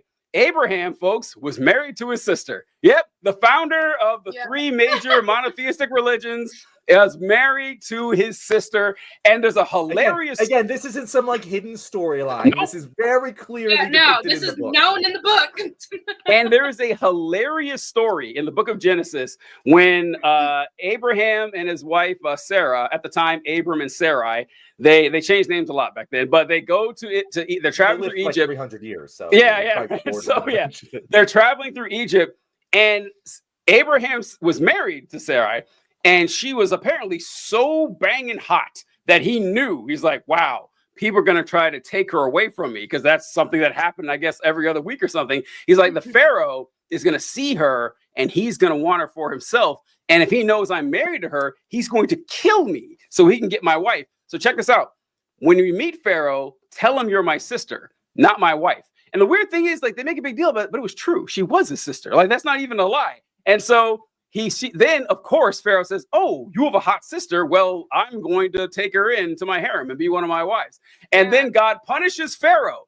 God punishes Pharaoh for marrying this single woman, this woman that he thought was single. And then he says, well, why didn't you tell me she was your wife? He's like, oh, I don't know. Whole plot point about it. So yeah, they don't try to hide it. Guy was banging his sister for decades, definitely going in libertarian pervert part. And chopping little babies' dicks off. Like, yeah, that's a thing that he did that was very important to him. It was the important thing. Off. All right, John, what do you think? Where would you put him? Yeah, I'd have to, like, that's the thing. He doesn't really have ideology. Yeah. Like, he just did whatever God told him. But there was a lot of perverted shit. So, like, libertarians don't like doing what they're told. So, but pervert, I would put him in conservative probably, just because, like, there's nothing very, like, strong. Like, he's just kind of like, yeah, I'm gonna go along with that. Whatever the dude in charge says. If he's a fascist, then he's at the bottom tier of the fascism. Like, he's not trying to take charge. He's just going along with it. Like that, he was gonna murder his own son. And then, like, that dickhead God was just like, yo, bro, I'm just kidding. Like, no, I can't believe you actually went along with this, you idiot. You're going to murder your own child. Yeah. That's the picture, by the way. It's a picture of him holding a knife over Isaac's body. So, yeah. What do you think, Serafina? Gotta love that. So when I did my notes on this, I actually did Abraham Lincoln, which I don't know why I decided to do. You're like, Abraham, with all religions, must be Lincoln. Yeah, it's like, I don't know why TJ included this guy. Kind of a weird. Yo, we missed Isaac Newton, TJ. We got his son. Holy shit! It's so funny. I've laughed more on this episode than, like, I have in a long time. I really like this. I thought, I don't know. It didn't process in my brain that was what we were talking about. But I would probably default and say conservative, because that kind of seems like the best place to put him, just at what we're looking at. But yeah, not Abraham Lincoln. Sounds good. All right, folks. Well, I think that will wrap it up here. We ran a little long. These always go longer than we think, because they are just so much fun. Like, I do love them so much. But all right, let's put this bad boy to bed. Serafina, wait, John, I forgot. Yes. TJ, you're going all out of order here. Yeah, I know. I'm the one who says, if you guys enjoyed watching this video, because, I don't know, we talked a lot about libertarian perverts, or we're basically going to hell in every religion now. And if you want to join us, you want to join Serafina, where can they hear more sacrilegious content from you, Serafina? Yes. So I am on TikTok at the Devil's Daughter 162. I'm also on Blue Sky at that same @ also on YouTube at that same @ and I post content on all three of them, mostly on TikTok, a little bit on Blue Sky, and sometimes on YouTube, but those are, like, the main ones that I'm on. Fantastic. Thank you so much, Serafina. Folks, we really enjoyed your interaction with us and joining us for another episode. Please free to check out The Left Wing. Watch us. We are on every Tuesday and every Thursday evening. You'll grow to love us. We are not libertarians, but we are perverts. We'll catch you guys later. Have a good time.